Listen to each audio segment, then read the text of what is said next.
The Lion and the Unicorns. Prentice had a long lease on the house, and because it stood in Jermyn Street, the upper floors were, as a matter of course, turned into lodgings for single gentlemen. And because Prentice was a florist to the Queen, he placed a lion and unicorn over his flower shop, just in front of the middle window on the first floor. By stretching a little, each of them could see into the window just beyond him, and could hear all that was said inside, and such things as they saw and heard during the reign of Captain Carrington, who moved in at the same time they did. By day the table in the center of the room was covered with maps, and the captain sat with a box of pins, with different-colored flags wrapped around them, and amused himself by sticking them in the maps and measuring the spaces in between, swearing meanwhile to himself. It was a selfish amusement, but it appeared to be the captain's only intellectual pursuit, for at night the maps were rolled up, and a green cloth was spread across the table, and there was much company and popping of soda bottles, and little heaps of gold and silver were moved this way and that across the cloth. The smoke drifted out of the open windows, and the laughter of the captain's guests rang out loudly in the empty street, so that the policeman halted and raised his eyes reprovingly to the lighted windows, and cabmen drew up beneath them and lay in wait, dozing on their folded arms, for the captain's guests to depart. The Lion and the Unicorn were rather ashamed of the scandal of it, and they were glad when, one day, the captain went away with his tin boxes and gun cases piled high on a four-wheeler. Prentice stood on the sidewalk and said, "I wish you good luck, sir." And the captain said, "I'm coming back a Major Prentice," but he never came back. And one day the Lion remembered the day very well, for on that same day the newsboys ran up and down Jermyn Street, shouting out the news of a horrible disaster to the British arms. It was then that a young lady came to the door in a hansom, and Prentice went out to meet her and led her upstairs. They heard him unlock the captain's door and say, "This is his room, miss," and after he had gone they watched her standing quite still by the center table. She stood there for a very long time looking slowly about her, and then she took a photograph of the captain from the frame on the mantel and slipped it into her pocket, and when she went out again her veil was down, and she was crying. She must have given Prentice as much as a sovereign, for he called her your ladyship, which he never did under a sovereign.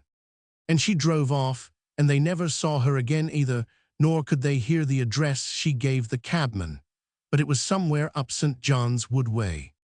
After that the rooms were empty for some months, and the Lion and the Unicorn were forced to amuse themselves with the beautiful ladies and smart-looking men who came to Prentice to buy flowers and buttonholes, and the little round baskets of strawberries, and even the peaches at 3 shillings each, which looked so tempting as they lay in the window, wrapped up in cotton wool, like jewels of great price. Then Philip Carroll, the American gentleman, came, and they heard Prentice telling him that those rooms had always let for 5 guineas a week, which they knew was not true. But they also knew that in the economy of nations there must always be a higher price for the rich American, or else why was he given that strange accent, except to betray him into the hands of the London shopkeeper and the London cabby. The American walked to the window toward the west, which was the window nearest the Lion, and looked out into the graveyard of St. James' Church that stretched between their street and Piccadilly. "You're lucky in having a bit of green to look out on," he said to Prentice. "I'll take these rooms at 5 guineas. That's more than they're worth, you know, but as I know it too, your conscience needn't trouble you." Then his eyes fell on the Lion, and he nodded to him gravely. "How do you do?" he said. "I'm coming to live with you for a little time. I have read about you and your friends over there. It is a hazard of new fortunes with me, your Majesty, so be kind to me, and if I win, I will put a new coat of paint on your shield and gild you all over again." Prentice smiled obsequiously at the American's pleasantry, but the new lodger only stared at him. "He seemed a social gentleman," said the Unicorn that night when the Lion and he were talking it over. "Now the captain, the whole time he was here, never gave us so much as a look. This one says he has read of us." "And why not?" growled the Lion.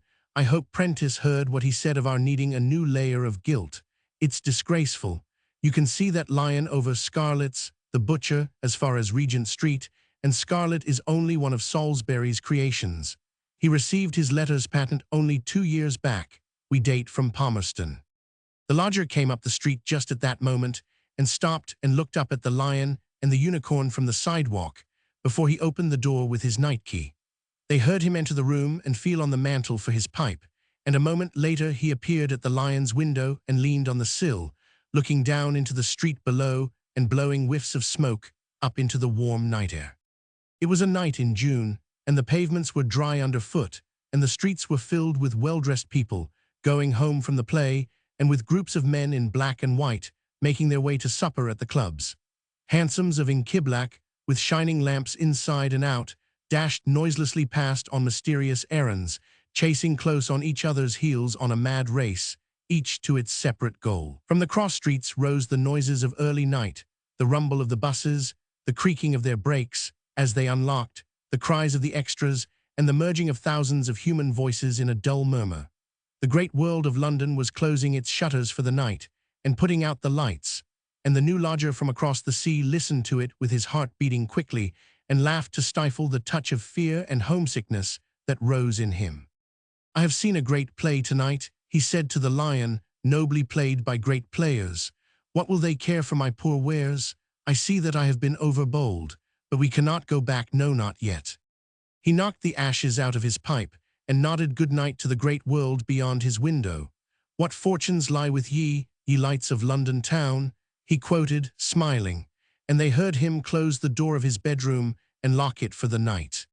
The next morning he bought many geraniums from Prentice and placed them along the broad cornice that stretched across the front of the house over the shop window.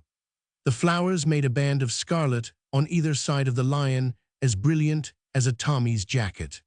"I am trying to propitiate the British lion by placing flowers before his altar," the American said that morning to a visitor. "The British public, you mean," said the visitor. "They are each likely to tear you to pieces." "Yes, I have heard that the pit on the first night of a bad play is something awful," hazarded the American. "Wait and see," said the visitor. "Thank you," said the American meekly. Everyone who came to the first floor front talked about a play. It seemed to be something of great moment to the American. It was only a bundle of leaves printed in red and black inks and bound in brown paper covers. There were two of them, and the American called them by different names. One was his comedy, and one was his tragedy. "They are both likely to be tragedies," the lion heard one of the visitors say to another as they drove away together. "Our young friend takes it too seriously." The American spent most of his time by his desk, at the window, writing on little blue pads and tearing up what he wrote, or in reading over one of the plays to himself in a loud voice. In time the number of his visitors increased, and to some of these he would read his play, and after they had left him he was either depressed and silent or excited and jubilant.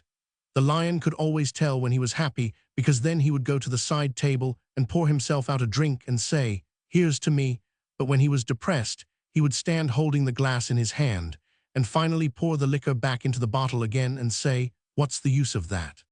After he had been in London a month, he wrote less, and was more frequently abroad, sallying forth in beautiful raiment, and coming home by daylight. And he gave suppers too, but they were less noisy than the captain's had been, and the women who came to them were much more beautiful, and their voices when they spoke were sweet and low. Sometimes one of the women sang, and the men sat in silence, while the people in the street below stopped to listen, and would say, "Why, that is so-and-so singing," and the lion and the unicorn wondered how they could know who it was when they could not see her. The lodger's visitors came to see him at all hours. They seemed to regard his rooms as a club, where they could always come for a bite to eat or to write notes, and others treated it like a lawyer's office and asked advice on all manner of strange subjects. Sometimes the visitor wanted to know whether the American thought she ought to take 10 a week and go on tour, or stay in town and try to live on 8, or whether she should paint landscapes that would not sell, or racehorses that would, or whether Reggie really loved her and whether she really loved Reggie, or whether the new part in the piece at the court was better than the old part at Terry's, and wasn't she getting too old to play ingenues anyway. The lodger seemed to be a general adviser, and smoked and listened with grave consideration, and the unicorn thought his judgment was most sympathetic and sensible. Of all the beautiful ladies who came to call on the lodger, the one the unicorn liked the best was the one who wanted to know whether she loved Reggie and whether Reggie loved her. She discussed this so interestingly while she consumed tea and thin slices of bread that the unicorn almost lost his balance in leaning forward to listen.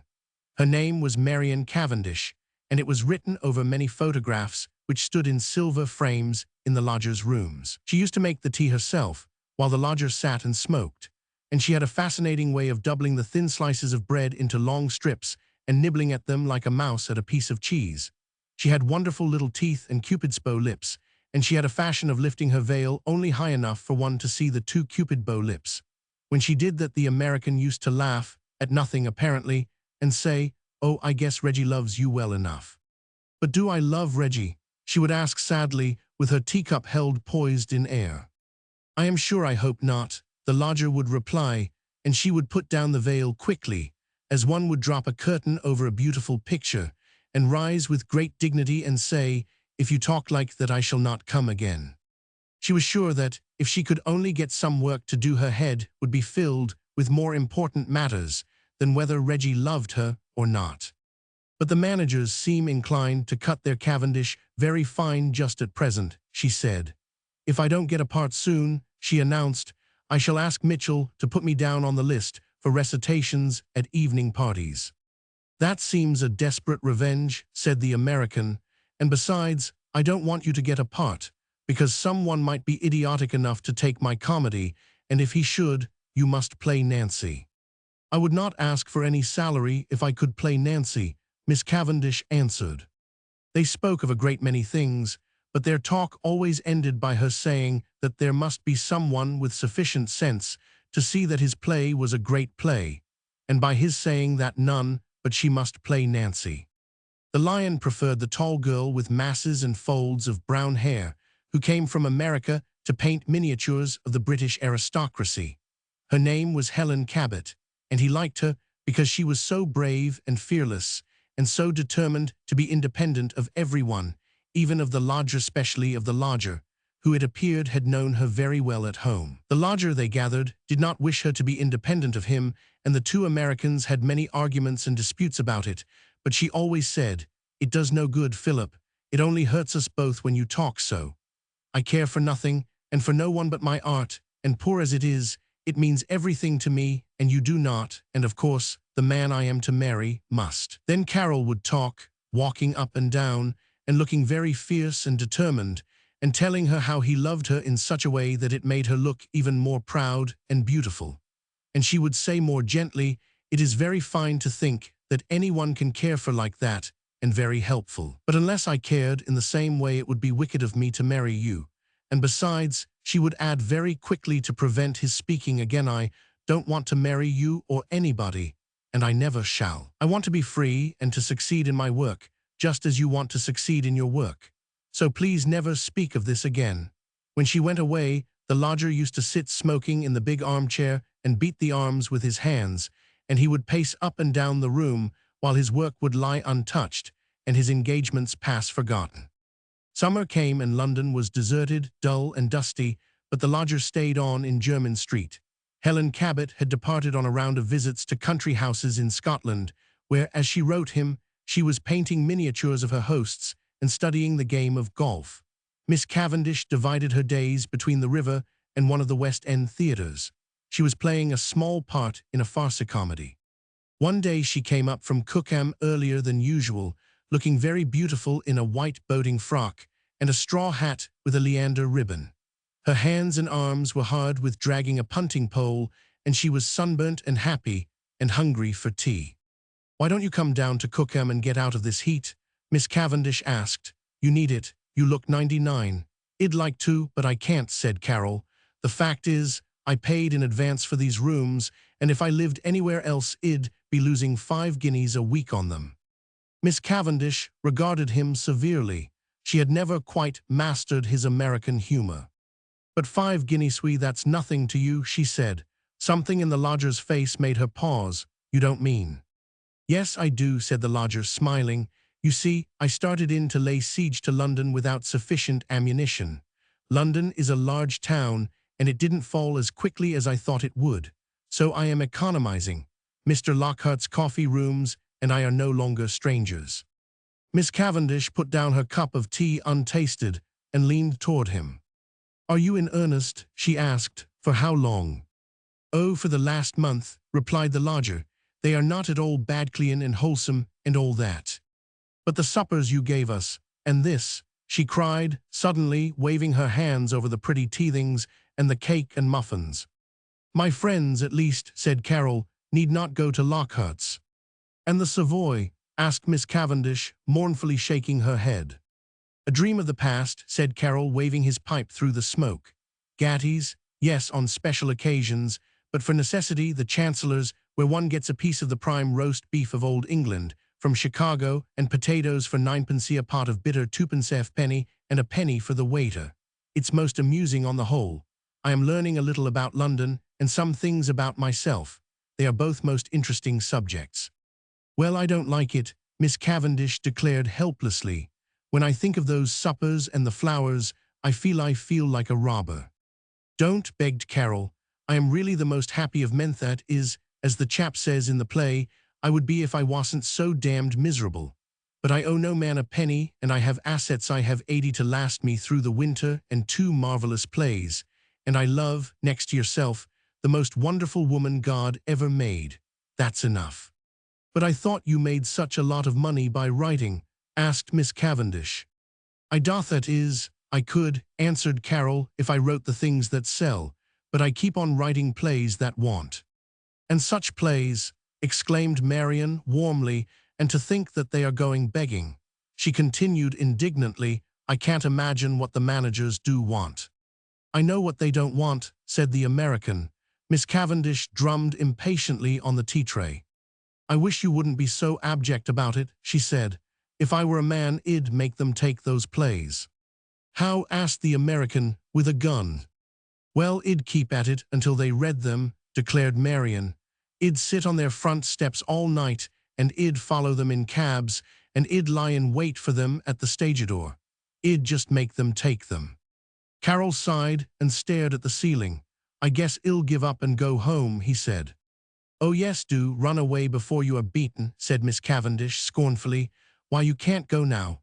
Everybody will be back in town soon, and there are a lot of new plays coming on, and some of them are sure to be failures, and that's our chance. You rush in with your piece and somebody may take it sooner than close the theater." "I'm thinking of closing the theater myself," said Carol. "What's the use of my hanging on here?" he exclaimed. "It distresses Helen to know I am in London, feeling about her as I don't. The Lord only knows how it distresses me. And maybe, if I went away," he said consciously, "she might miss me. She might see the difference." Miss Cavendish held herself erect and pressed her lips together with a severe smile. "If Helen Cabot doesn't see the difference between you and the other men she knows now," she said, "I doubt if she ever will. Besides," she continued, and then hesitated. "Well, go on," urged Carol.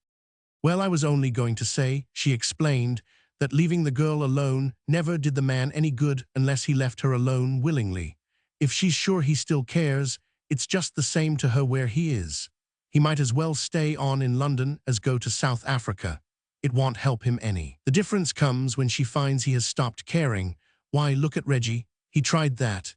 He went away for ever so long, but he kept writing me from wherever he went, so that he was perfectly miserable, and I went on enjoying myself. Then, when he came back, he tried going about with his old friends again. He used to come to the theater with Themo, with such nice girls, but he always stood in the back of the box and yawned and scowled, so I knew. And anyway, he'd always spoil it all by leaving them and waiting at the stage entrance for me. But one day he got tired of the way I treated him and went off on a bicycle tour with Lady Hackshire's girls and some men from his regiment, and he was gone 3 weeks and never sent me even a line. And I got so scared. I couldn't sleep, and I stood it for 3 days more, and then I wired him to come back or I'd jump off London Bridge. And he came back that very night from Edinburgh on the express, and I was so glad to see him that I got confused, and in the general excitement I promised to marry him, so that's how it was with us." "Yes," said the American without enthusiasm, "but then I still care, and Helen knows I care." "Doesn't she ever fancy that you might care for someone else? You have a lot of friends, you know." "Yes, but she knows they are just that, friends," said the American. Miss Cavendish stood up to go and arranged her veil before the mirror above the fireplace. I come here very often to tea, she said. It's very kind of you, said Carol. He was at the open window, looking down into the street for a cab. Well, no one knows I am engaged to Reggie, continued Miss Cavendish, except you and Reggie, and he isn't so sure. She doesn't know it. Well, said Carol. Miss Cavendish smiled, a mischievous, kindly smile at him from the mirror. Well, she repeated mockingly. Carol stared at her and laughed. After a pause, he said, It's like a plot in a comedy, but I'm afraid I am too serious for play acting. Yes, it is serious, said Miss Cavendish. She seated herself again and regarded the American thoughtfully. You are too good a man to be treated the way that girl is treating you, and no one knows it better than she does. She'll change in time, but just now she thinks she wants to be independent. She's in love with this picture-painting idea and with the people she meets. It's all new to her, the fuss they make over her and the titles and the way she is asked about. We know she can't paint. We know they only give her commissions because she's so young and pretty and American. She amuses them, that's all. Well, that cannot last. She'll find it out. She's too clever a girl, and she is too fine a girl to be content with that long. Then she'll come back to you. She feels now that she has both you and the others, and she's making you wait. So wait and be cheerful. She's worth waiting for. She's young, that's all. She'll see the difference in time. But in the meanwhile, it would hurry matters a bit if she thought she had to choose between the new friends and you. She could still keep her friends and marry me, said Carol. I have told her that 100 times. She could still paint miniatures and marry me, but she won't marry me. She won't marry you because she knows she can whenever she wants to, cried Marian. Can't you see that? But if she thought you were going to marry someone else now, she would be the first to congratulate me, said Carol. He rose and walked to the fireplace, where he leaned with his arm on the mantel. There was a photograph of Helen Cabot near his hand, and he turned this toward him and stood for some time staring at it. My dear Marian, he said at last, I've known Helen ever since she was as young as that. Every year I've loved her more and found new things in her to care for. Now I love her more than any other man ever loved any other woman. Miss Cavendish shook her head sympathetically. Yes, I know, she said. That's the way Reggie loves me too. Carol went on, as though he had not heard her. There's a bench in St. James Park, he said, where we used to sit when she first came here, when she didn't know so many people. We used to go there in the morning and throw penny buns to the ducks. That's been my amusement this summer since you've all been away, sitting on that bench, feeding penny buns to the silly ducks, especially the black one, the one she used to like best. And I make pilgrimages to all the other places we ever visited together and try to pretend she is with me. And I support the crossing sweeper at Lansdowne Passage because she once said she felt sorry for him. I do all the other absurd things that a man in love tortures himself by doing. But to what end? She knows how I care, and yet she won't see why we can't go on being friends as we once were. What's the use of it all? She is young, I tell you, repeated Miss Cavendish, and she's too sure of you. You've told her you care, now try making her think you don't care. Carol shook his head impatiently. I will not stoop to such tricks and pretense, Marian, he cried impatiently. All I have is my love for her. If I have to cheat and to trap her into caring, the whole thing would be degraded. Miss Cavendish shrugged her shoulders and walked to the door. Such amateurs, she exclaimed, and banged the door after her. Carol never quite knew how he had come to make a confidant of Miss Cavendish. Helen and he had met her when they first arrived in London, and as she had acted for a season in the United States, she adopted the two Americans and told Helen where to go for boots and hats, and advised Carol about placing his plays. Helen soon made other friends and deserted the artists with whom her work had first thrown her. She seemed to prefer the society of the people who bought her paintings and who admired and made much of the painter. As she was very beautiful, and at an age when she enjoyed everything in life keenly and eagerly, to give her pleasure was in itself a distinct pleasure, and the worldly tired people she met were considering their own entertainment quite as much as hers when they asked her to their dinners and dances, or to spend a week with them in the country. In her way, she was as independent as was Carol in his, and as she was not in love, as he was, her life was not narrowed down to but one ideal. But she was not so young as to consider herself infallible, and she had one excellent friend on whom she was dependent for advice, and to whose directions she submitted implicitly. This was Lady Gower, the only person to whom Helen had spoken of Carol and of his great feeling for her. Lady Gower, immediately after her marriage, had been a conspicuous and brilliant figure in that set in London, which works 18 hours a day to keep itself amused. But after the death of her husband, she had disappeared into the country as completely as though she had entered a convent, and after several years had then re-entered the world as a professional philanthropist. Her name was now associated entirely with women's leagues, with committees that presented petitions to Parliament, and with public meetings at which she spoke with marvelous ease and effect. Her old friends said she had taken up this new pose as an outlet for her nervous energies and as an effort to forget the man who alone had made life serious to her. Others knew her as an earnest woman, acting honestly for what she thought was right. Her success, all admitted, was due to her knowledge of the world and to her sense of humor, which taught her with whom to use her wealth and position, and when to demand what she wanted solely on the ground that the cause was just. She had taken more than a fancy for Helen, and the position of the beautiful, motherless girl had appealed to her as one filled with dangers. When she grew to know Helen better, she recognized that these fears were quite unnecessary, and as she saw more of her, she learned to care for her deeply. Helen had told her much of Carol and of his double purpose in coming to London, of his brilliant work and his lack of success in having it recognized, and of his great and loyal devotion to her and of his lack of success, not in having that recognized, but in her own inability to return it. Helen was proud that she had been able to make Carol care for her as he did, and that there was anything about her which could inspire a man whom she admired so much, to believe in her so absolutely and for so long a time. But what convinced her that the outcome for which he hoped was impossible was the very fact that she could admire him and see how fine and unselfish his love for her was, and yet remain untouched by it.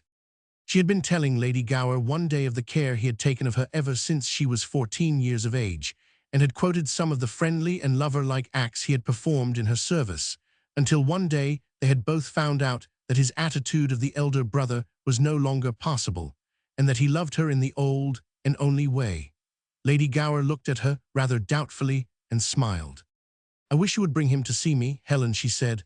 "I think I should like your friend very much. From what you tell me of him, I doubt if you will find many such men waiting for you in this country. Are men merry for reasons of property, or they love blindly, and are exacting and selfish before and after they are married? I know, because so many women came to me when my husband was alive to ask how it was that I continued so happy in my married life." "But I don't want to marry anyone," Helen remonstrated gently. "American girls are not always thinking only of getting married." "What I meant was this," said Lady Gower, "that, in my experience, I have heard of but few men who care in the way this young man seems to care for you. You say you do not love him, but if he had wanted to gain my interest, he could not have pleaded his cause better than you have done. He seems to see your faults and yet love you still, in spite of them or on account of them, and I like the things he does for you. I like, for instance, his sending you the book of the moment every week for 2 years. That shows a most unswerving spirit of devotion, and the story of the broken bridge in the woods is a wonderful story. If I were a young girl, I could love a man for that alone. It was a beautiful thing to do." Helen sat with her chin on her hands, deeply considering this new point of view. "I thought it very foolish of him," she confessed questioningly, "to take such a risk for such a little thing." Lady Gower smiled down at her from the height of her many years. "Wait," she said dryly, "you are very young, no, and very rich. Everyone is crowding to give you pleasure, to show his admiration. You are a very fortunate girl. But later, these things which some man has done because he loved you, and which you call foolish, will grow large in your life and shine out strongly, and when you are discouraged and alone, you will take them out, and the memory of them will make you proud and happy. They are the honors which women wear in secret." Helen came back to town in September, and for the first few days was so occupied in refurnishing her studio and in visiting the shops that she neglected to send Carol word of her return. When she found that a whole week had passed without her having made any effort to see him, and appreciated how the fact would hurt her friend, she was filled with remorse and drove at once in great haste to Jermyn Street to announce her return in person. On the way she decided that she would soften the blow of her week of neglect by asking him to take her out to luncheon. This privilege she had once or twice accorded him, and she felt that the pleasure these excursions gave Carol were worth the consternation they caused to Lady Gower. The servant was uncertain whether Mr. Carroll was at home or not, but Helen was too intent upon making restitution to wait for the fact to be determined, and running up the stairs, knocked sharply at the door of his study. A voice bade her come in, and she entered, radiant and smiling her welcome. But Carol was not there to receive it, and instead, Marian Cavendish looked up at her from his desk, where she was busily writing. Helen paused with a surprised laugh, but Marian sprang up and hailed her gladly. They met halfway across the room and kissed each other with the most friendly feeling. Philip was out, Marian said, and she had just stepped in for a moment to write him a note. If Helen would excuse her, she would finish it, as she was late for rehearsal. But she asked over her shoulder, with great interest, if Helen had passed a pleasant summer. She thought she had never seen her looking so well. Helen thought Miss Cavendish herself was looking very well also, but Marian said no, that she was too sunburnt, she would not be able to wear a dinner dress for a month. There was a pause while Marian's quill scratched violently across Carol's notepaper. Helen felt that in some way she was being treated as an intruder, or worse, as a guest. She did not sit down. It seemed impossible to do so, but she moved uncertainly about the room. She noted that there were many changes. It seemed more bare and empty. Her picture was still on the writing desk, but there were at least 6 new photographs of Marian. Marian herself had brought them to the room that morning and had carefully arranged them in conspicuous places. But Helen could not know that. She thought there was an unnecessary amount of writing scribbled over the face of each. Marian addressed her letter and wrote immediate across the envelope, and placed it before the clock on the mantel-shelf. "You will find Philip looking very badly," she said, as she pulled on her gloves. "He has been in town all summer, working very hard, has had no holiday at all. I don't think he's well. I have been a great deal worried about him," she added. Her face was bent over the buttons of her glove, and when she raised her blue eyes to Helen, they were filled with serious concern. "Really," Helen stammered, I didn't know. In his letters he seemed very cheerful." Marian shook her head and turned and stood looking thoughtfully out of the window. "He's in a very hard place," she began abruptly, and then stopped, as though she had thought better of what she intended to say. Helen tried to ask her to go on, but could not bring herself to do so. She wanted to get away. "I tell him he ought to leave London," Marian began again. "He needs a change and a rest." "I should think he might," Helen agreed, "after 3 months of this heat. He wrote me he intended going to Herne Bay or over to Ostend." "Yes, he had meant to go," Marian answered. She spoke with the air of one who possessed the most intimate knowledge of Carol's movements and plans and change of plans. "But he couldn't," she added. "He couldn't afford it. Helen," she said, turning to the other girl dramatically, "do you know I believe that Philip is very poor?" Miss Cabot exclaimed incredulously. "Poor?" She laughed. "Why, what do you mean?" "I mean that he has no money," Marian answered sharply. "These rooms represent nothing. He only keeps them on because he paid for them in advance. He's been living on 3 shillings a day. That's poor for him. He takes his meals at cabmen's shelters and at Lockhart's, and he's been doing so for a month." Helen recalled with a guilty thrill the receipt of certain boxes of La France Rose Scut Long, in the American fashion, which had arrived within the last month at various country houses. She felt indignant at herself and miserable. Her indignation was largely due to the recollection that she had given these flowers to her hostess to decorate the dinner table. She hated to ask this girl of things which she should have known better than anyone else, but she forced herself to do it. She felt she must know certainly and at once. "How do you know this?" she asked. "Are you sure there is no mistake?" "He told me himself," said Marian, "when he talked of letting the plays go and returning to America. He said he must go back, that his money was gone." "He is gone to America," Helen said blankly. "No, he wanted to go, but I wouldn't let him," Marian went on. "I told him that someone might take his play any day.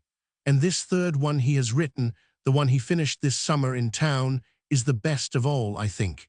It's a love story. It's quite beautiful." She turned and arranged her veil at the glass, and as she did so, her eyes fell on the photographs of herself scattered over the mantelpiece, and she smiled slightly.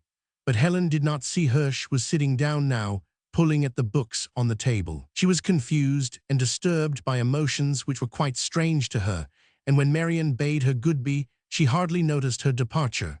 What impressed her most of all in what Marian had told her was she was surprised to find that Philip was going away. That she herself had frequently urged him to do so for his own peace of mind seemed now of no consequence. Now that he seriously contemplated it, she recognized that his absence meant to her a change in everything. She felt for the first time the peculiar place he held in her life. Even if she had seen him but seldom, the fact that he was within call had been more of a comfort and a necessity to her than she understood. That he was poor concerned her chiefly because she knew that, although this condition could only be but temporary, it would distress him not to have his friends around him, and to entertain them as he had been used to do. She wondered eagerly if she might offer to help him, but a second thought assured her that, for a man, that sort of help from a woman was impossible. She resented the fact that Marian was deep in his confidence, that it was Marian who had told her of his changed condition and of his plans. It annoyed her so acutely that she could not remain in the room where she had seen her so complacently in possession. And after leaving a brief note for Philip, she went away. She stopped a hansom at the door and told the man to drive along the embankment. She wanted to be quite alone, and she felt she could see no one until she had thought it all out and had analyzed the new feelings. So for several hours she drove slowly up and down, sunk far back in the cushions of the cab, and staring with unseeing eyes at the white enameled tariff and the black dashboard. She assured herself that she was not jealous of Marian, because, in order to be jealous, she first would have to care for Philip in the very way she could not bring herself to do.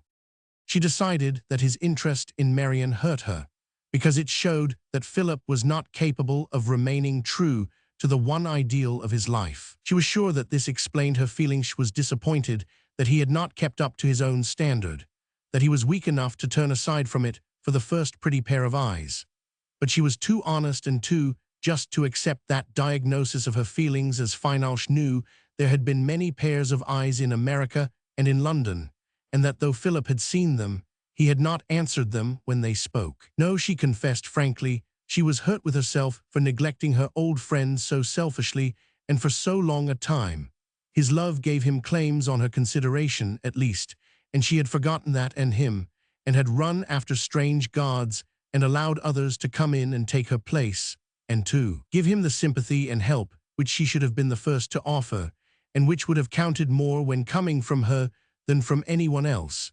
She determined to make amends at once for her thoughtlessness and selfishness, and her brain was pleasantly occupied with plans and acts of kindness. It was a new entertainment, and she found she delighted in it. She directed the cabman to go to Solomon's, and from there sent Philip a bunch of flowers and a line saying that on the following day she was coming to take tea with him. She had a guilty feeling that he might consider her friendly advances more seriously than she meant them, but it was her pleasure to be reckless. Her feelings were running riotously, and the sensation was so new that she refused to be circumspect or to consider consequences. Who could tell, she asked herself with a quick, frightened gasp, but that, after all, it might be that she was learning to care. From Solomon's, she bade the man drive to the shop in Cranbourne Street, where she was accustomed to purchase the materials she used in painting, and fate, which uses strange agents to work out its ends, so directed it that the cabman stopped a few doors below this shop, and opposite one where jewelry and other personal effects were bought and sold.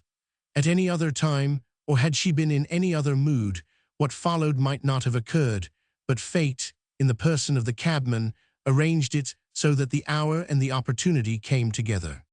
There were some old mezzo tints in the window of the lone shop, a string of coins and medals, a row of new French posters, and far down to the front, a tray filled with gold and silver cigarette cases and watches and rings. It occurred to Helen, who was still bent on making restitution for her neglect, that a cigarette case would be more appropriate for a man than flowers and more lasting, and she scanned the contents of the window with the eye of one who now saw in everything only something which might give Philip pleasure. The two objects of value in the tray upon which her eyes first fell were the gold seal ring with which Philip had sealed his letters to her, and lying next to it, his gold watch. There was something almost human in the way The ring and watch spoke to her from the past in the way they appealed to her to rescue them from the surroundings to which they had been abandoned. She did not know what she meant to do with them, nor how she could return them to Philip, but there was no question of doubt in her manner as she swept with a rush into the shop. There was no attempt, either, at bargaining in the way in which she pointed out to the young woman behind the counter the particular ring and watch she wanted. They had not been left as collateral, the young woman said. They had been sold outright. "Then anyone can buy them?" Helen asked eagerly. "They are for sale to the public, to anyone." The young woman made note of the customer's eagerness, but with an unmoved countenance. "Yes, miss, they are for sale. The ring is £4 and the watch £25. £29, Helen gasped.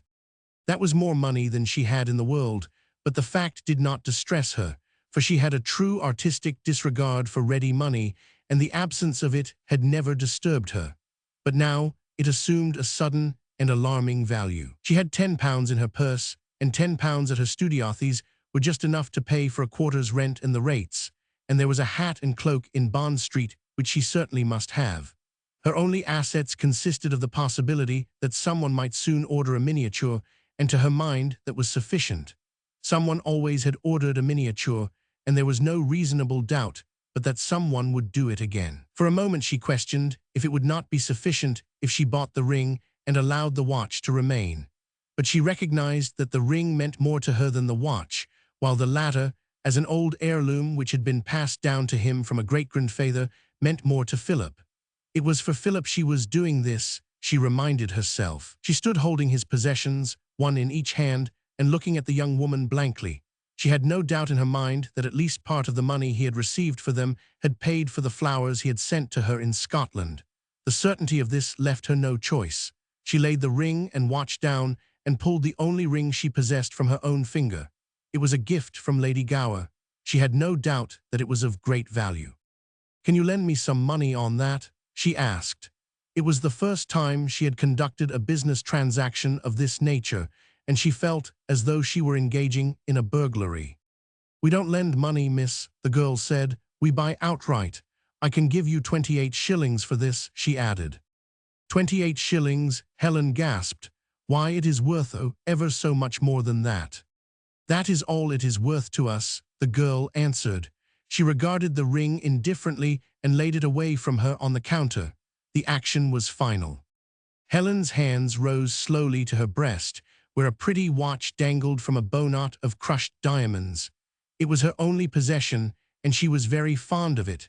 It also was the gift of one of the several great ladies who had adopted her since her residence in London. Helen had painted a miniature of this particular great lady, which had looked so beautiful that the pleasure which the original of the portrait derived from the thought that she still really looked as she did in the miniature was worth more to her than many diamonds.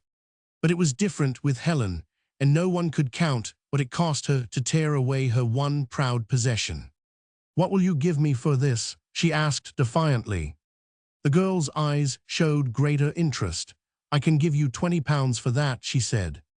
"Take it, please," Helen begged, as though she feared if she kept it a moment longer, she might not be able to make the sacrifice. "That will be enough now," she went on, taking out her £10 note. She put Lady Gower's ring back upon her finger and picked up Philip's ring and watch with the pleasure of one who has come into a great fortune. She turned back at the door. "Oh," she stammered, "in case anyone should inquire, you are not to say who bought these." "No, miss, certainly not," said the woman. Helen gave the direction to the cabman, and closing the doors of the hansom, sat looking down at the watch and the ring as they lay in her lap. The thought that they had been his most valued possessions, which he had abandoned forever, and that they were now entirely hers, to do with as she liked, filled her with most intense delight and pleasure. She took up the heavy gold ring and placed it on the little finger of her left hand. It was much too large, and she removed it and balanced it for a moment doubtfully in the palm of her right hand. She was smiling, and her face was lit with shy and tender thoughts. She cast a quick glance to the left and right as though fearful that people passing in the street would observe her, and then slipped the ring over the fourth finger of her left hand. She gazed at it with a guilty smile, and then, covering it hastily with her other hand, leaned back clasping it closely, and sat frowning far out before her with puzzled eyes. To Carol, all roads led past Helen's studio, and during the summer, while she had been absent in Scotland, it was one of his sad pleasures to make a pilgrimage to her street and to pause opposite the house and look up at the empty windows of her rooms. It was during this daily exercise that he learned, through the arrival of her luggage, of her return to London, and when day followed day, without her having shown any desire to see him or to tell him of her return, he denounced himself most bitterly as a fatuous fool. At the end of the week, he sat down and considered his case quite calmly. For 3 years he had loved this girl deeply and tenderly. He had been lover, brother, friend, and guardian. During that time, even though she had accepted him in every capacity except as that of the prospective husband, she had never given him any real affection, nor sympathy, nor help. All she had done for him had been done without her knowledge or intent. To know her, to love her, and to scheme to give her pleasure had been its own reward, and the only one. For the last few months, he had been living like a crossing sweeper in order to be able to stay in London until she came back to it, and that he might still send her the gifts he had always laid on her altar. He had not seen her in 3 months. 3 months that had been to him a blank, except for his work which, like all else that he did, was inspired and carried on for her. Now at last she had returned and had shown that, even as a friend, he was of so little account in her thoughts, of so little consequence in her life, that after this long absence she had no desire to learn of his welfare or to see him. She did not even give him the chance to see her. And so, placing these facts before him for the first time since he had loved her, he considered what was due to himself. Was it good enough, he asked? Was it just that he should continue to wear out his soul and body for this girl who did not want what he had to give, who treated him less considerately than a man whom she met for the first time at dinner? He felt he had reached the breaking point, that the time had come when he must consider what he owed to himself. There could never be any other woman save Helen, but as it was not to be Helen, he could no longer, with self-respect, continue to proffer his love only to see it slighted and neglected. He was humble enough concerning himself, but of his love he was very proud. Other men could give her more in wealth or position, but no one could ever love her as he 999. He that hath more let him give, he had often quoted to her defiantly, as though he were challenging the world, and now he felt he must evolve a makeshift world of his own, a world in which she was not his only spring of acts. He must begin all over again and keep his love secret and sacred until she understood it and wanted it. And if she should never want it, he would at least have saved it from many rebuffs and insults. With this determination strong in him, the note Helen had left for him after her talk with Marian, and the flowers, and the note with them, saying she was coming to take tea on the morrow, failed to move him except to make him more bitter. He saw in them only a tardy recognition of her neglected effort to make up to him for thoughtlessness, which from her hurt him worse than studied slight. A new regime had begun, and he was determined to establish it firmly and to make it impossible for himself to retreat from it. And in the note in which he thanked Helen for the flowers and welcomed her to tea, he declared his ultimatum. "You know how terribly I feel," he wrote.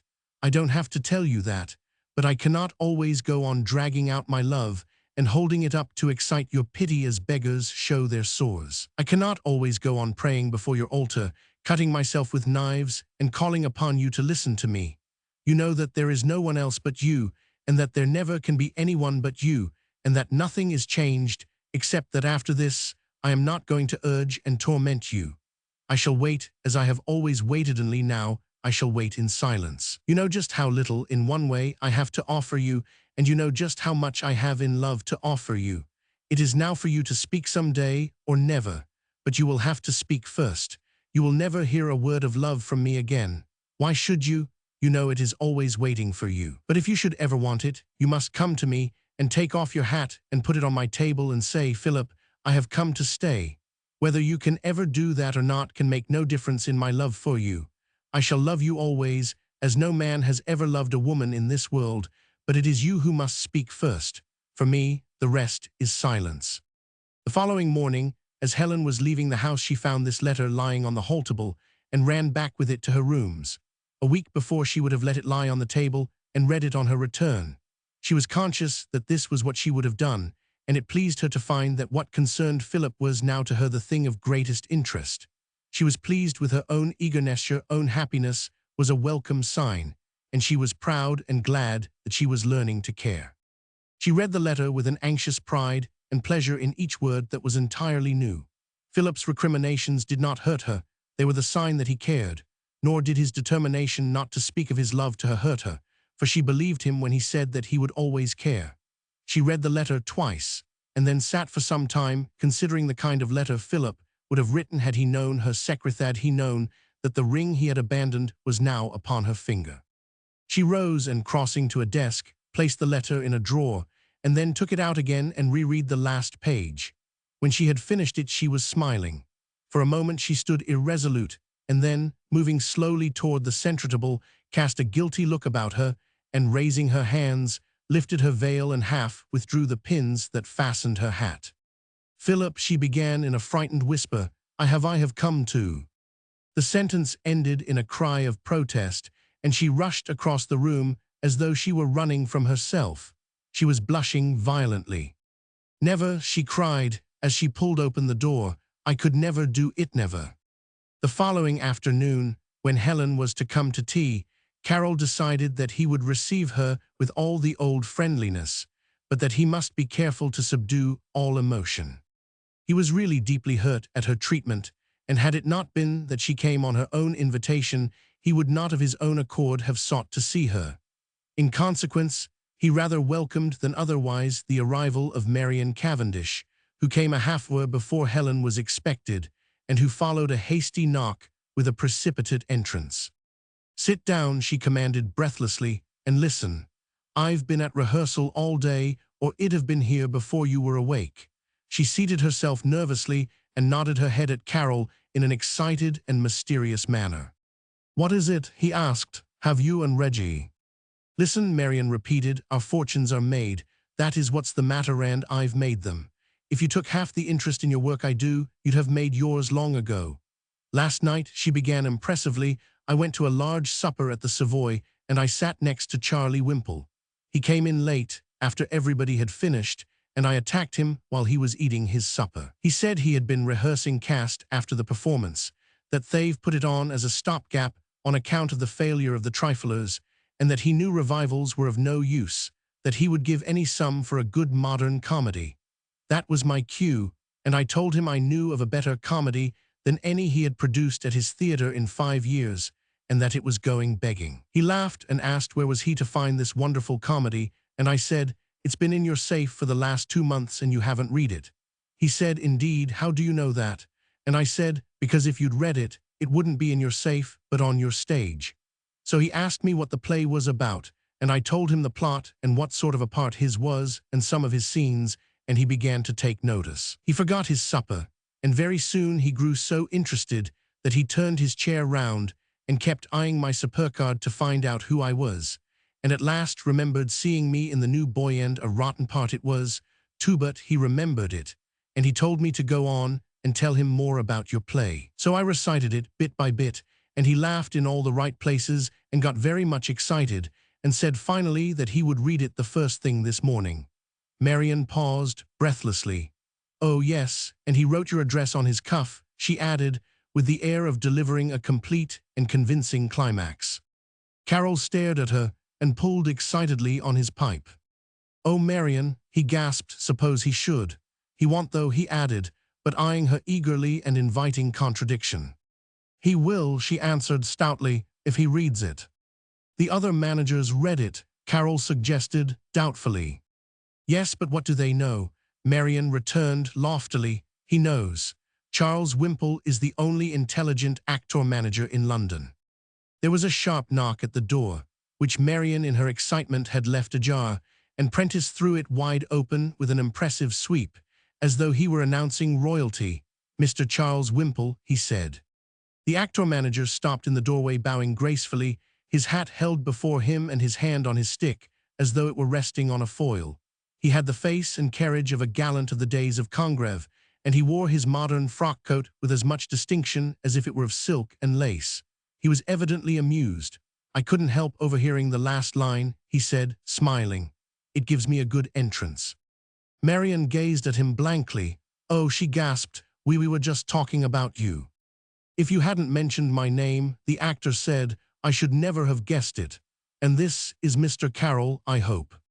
The great man was rather pleased with the situation. As he read it, it struck him as possessing strong dramatic possibilities.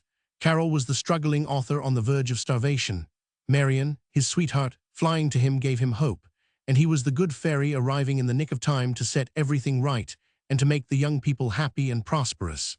He rather fancied himself in the part of the good fairy, and as he seated himself, he bowed to them both in a manner which was charmingly inclusive and confidential.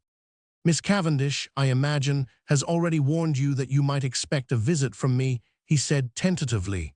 Carroll nodded. He was too much concerned to interrupt. "Then I need only tell you," Wimple continued, "that I got up at an absurd hour this morning to read your play, that I did read it, that I like it immensely, and that if we can come to terms, I shall produce it at once, within a fortnight or 3 weeks." Carroll was staring at him intently and continued doing so after Wimple had finished speaking. The actor felt he had somehow missed his point, or that Carroll could not have understood him, and repeated, "I say I shall put it in rehearsal at once." Carroll rose abruptly and pushed back his chair. "I should be very glad," he murmured, and strode over to the window, where he stood with his back turned to his guests. Wimple looked after him with a kindly smile and nodded his head appreciatively. He had produced even a greater effect than his lines seemed to warrant. When he spoke again, it was quite simply and sincerely, and though he spoke for Carroll's benefit, he addressed himself to Marian. "You were quite right last night," he said. "It is a most charming piece of work. I am really extremely grateful to you for bringing it to my notice." He rose, and going to Carroll, put his hand on his shoulder. "My boy," he said, "I congratulate you. I should like to be your age, and to have written that play. Come to my theatre tomorrow and we will talk terms. Talk it over first with your friends, so that I shan't rob you. Do you think you would prefer a lump sum now, and so be done with it altogether, or trust that the royalties may?" "Royalties," prompted Marian in an eager aside.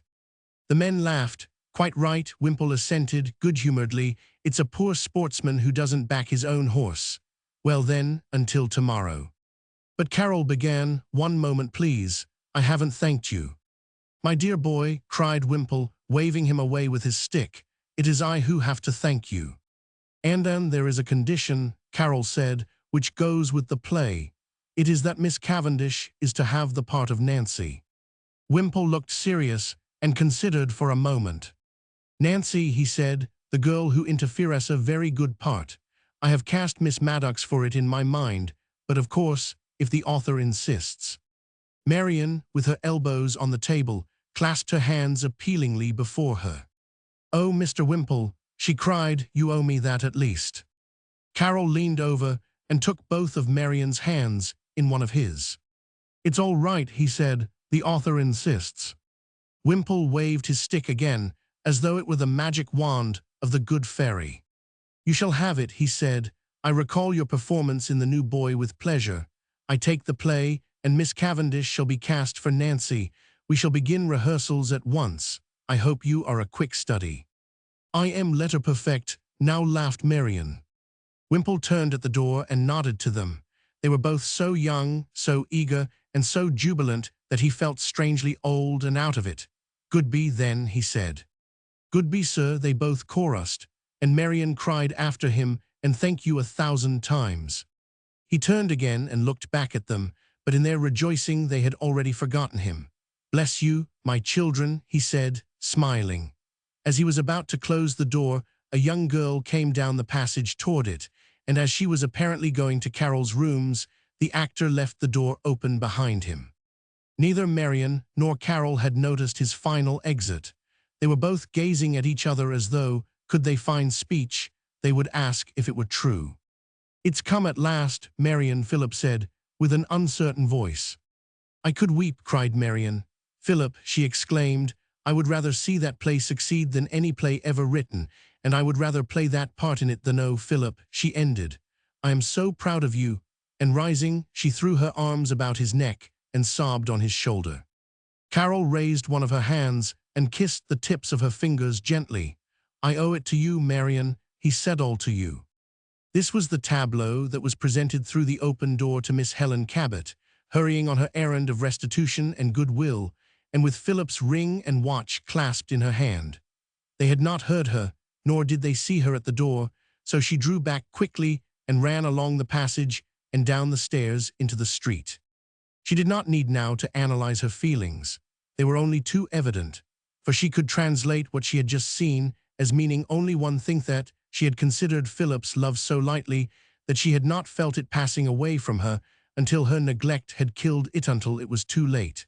And now that it was too late, she felt that without it her life could not go on. She tried to assure herself that only the fact that she had lost it made it seem invaluable, but this thought did not comfort her. She was not deceived by it. She knew that at last she cared for him deeply and entirely. In her distress she blamed herself bitterly, but she also blamed Philip no less bitterly for having failed to wait for her.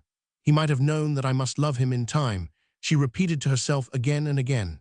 She was so unhappy that her letter congratulating Philip on his good fortune in having his comedy accepted seemed to him cold and unfeeling, and as his success meant for him only what it meant to her, he was hurt and grievously disappointed. He accordingly turned the more readily to Marian, whose interests and enthusiasm at the rehearsals of the piece seemed in contrast most friendly and unselfish.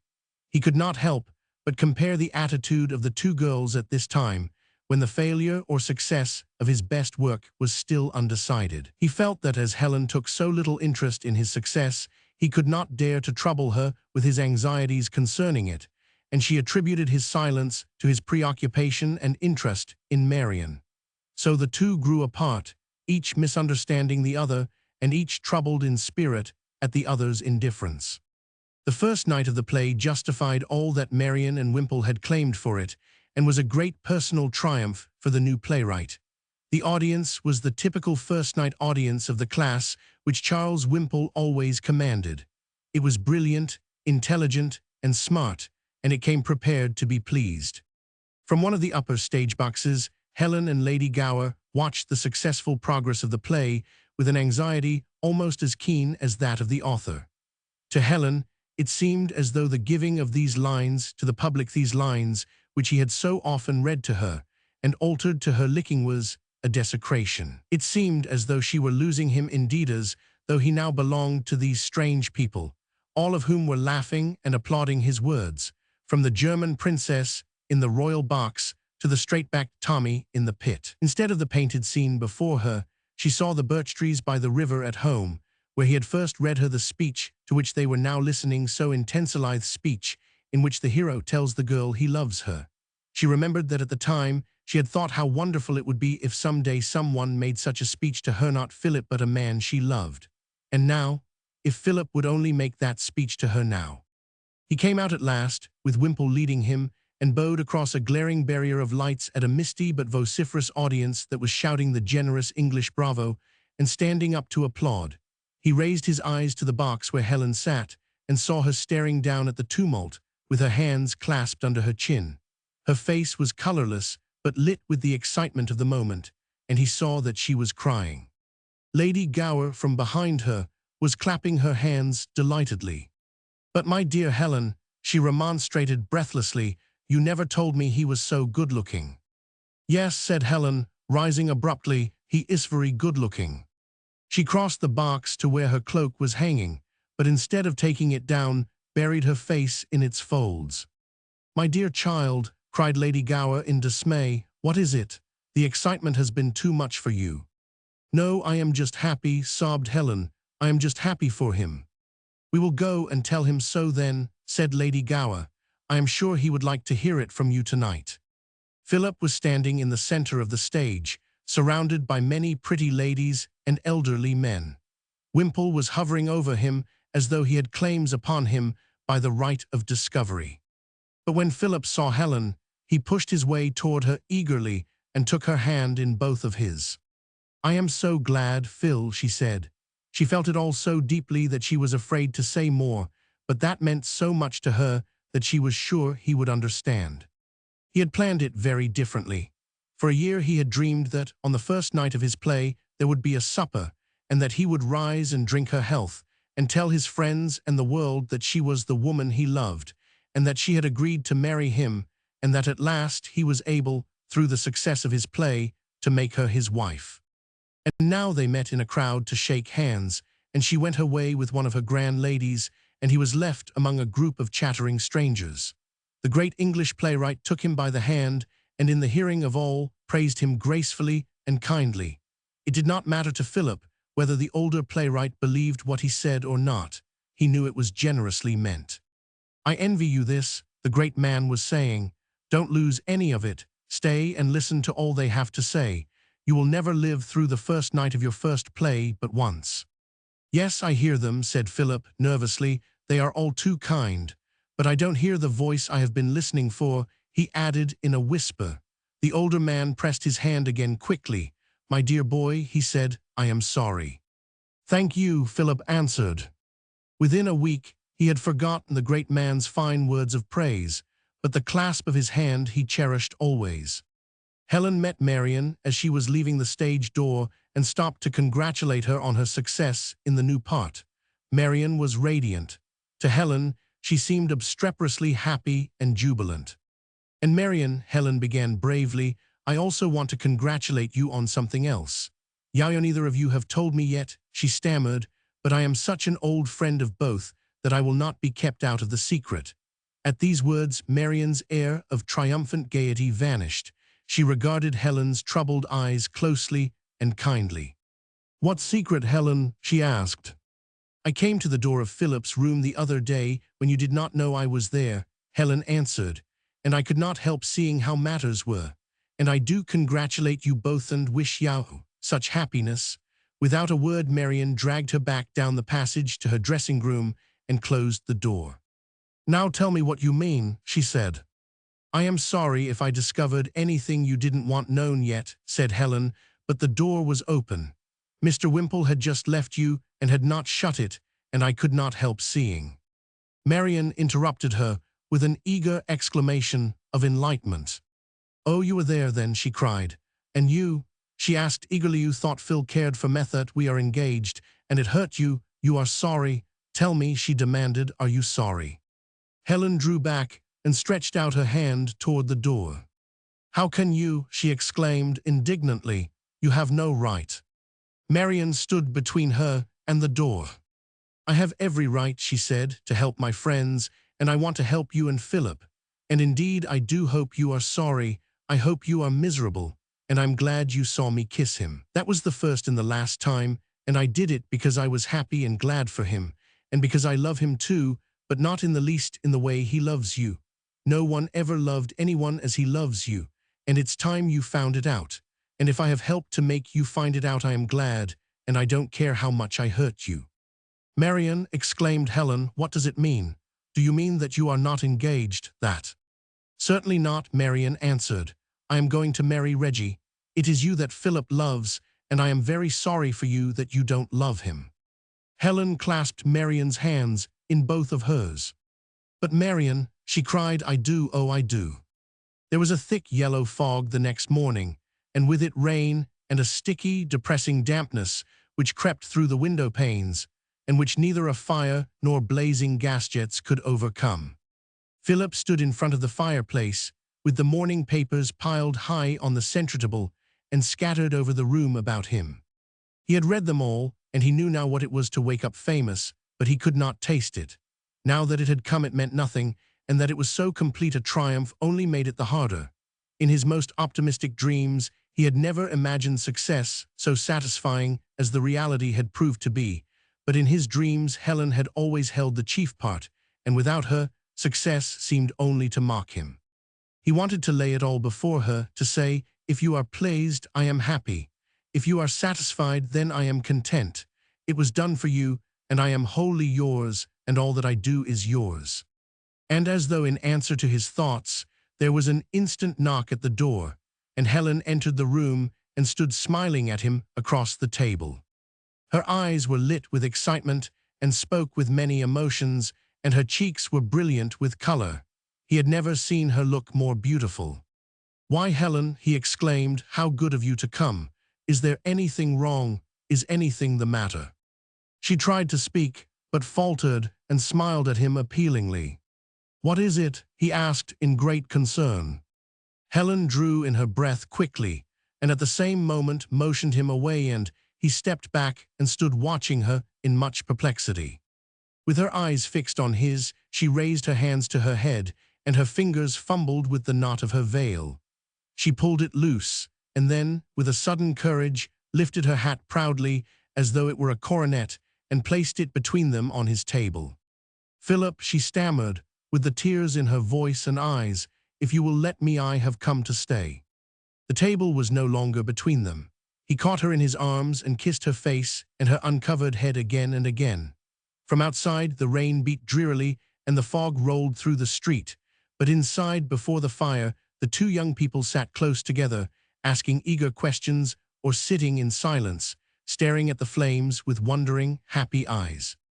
The lion and the unicorn saw them only once again. It was a month later when they stopped in front of the shop in a four-wheeler, with their baggage mixed on top of it and steamer labels pasted over every trunk. "And oh, Prentice," Carol called from the cab window, "I came near forgetting. I promised to gild the lion and the unicorn if I won out in London. So have it done, please, and send the bill to me, for I've won out all right." And then he shut the door of the cab, and they drove away forever. "Nice gal that," growled the lion. "I always liked her. I am glad they've settled it at last." The unicorn sighed, sentimentally. "The other one's worth two of her," he said. On the fever ship. There were 4 rails around the ship's sides, the 3 lower ones of iron and the one on top of wood, and as he looked between them from the canvas cot, he recognized them as the prison bars which held him in. Outside his prison lay a stretch of blinding blue water which ended in a line of breakers and a yellow coast with ragged palms. Beyond that again rose a range of mountain peaks, and stuck upon the loftiest peak of all, a tiny blockhouse. It rested on the brow of the mountain against the naked sky as impudently as a cracker box set upon the dome of a great cathedral. As the transport rode on her anchor chains, the iron bars around her sides rose and sank and divided the landscape with parallel lines. From his cot, the officer followed this phenomenon with severe, painstaking interest.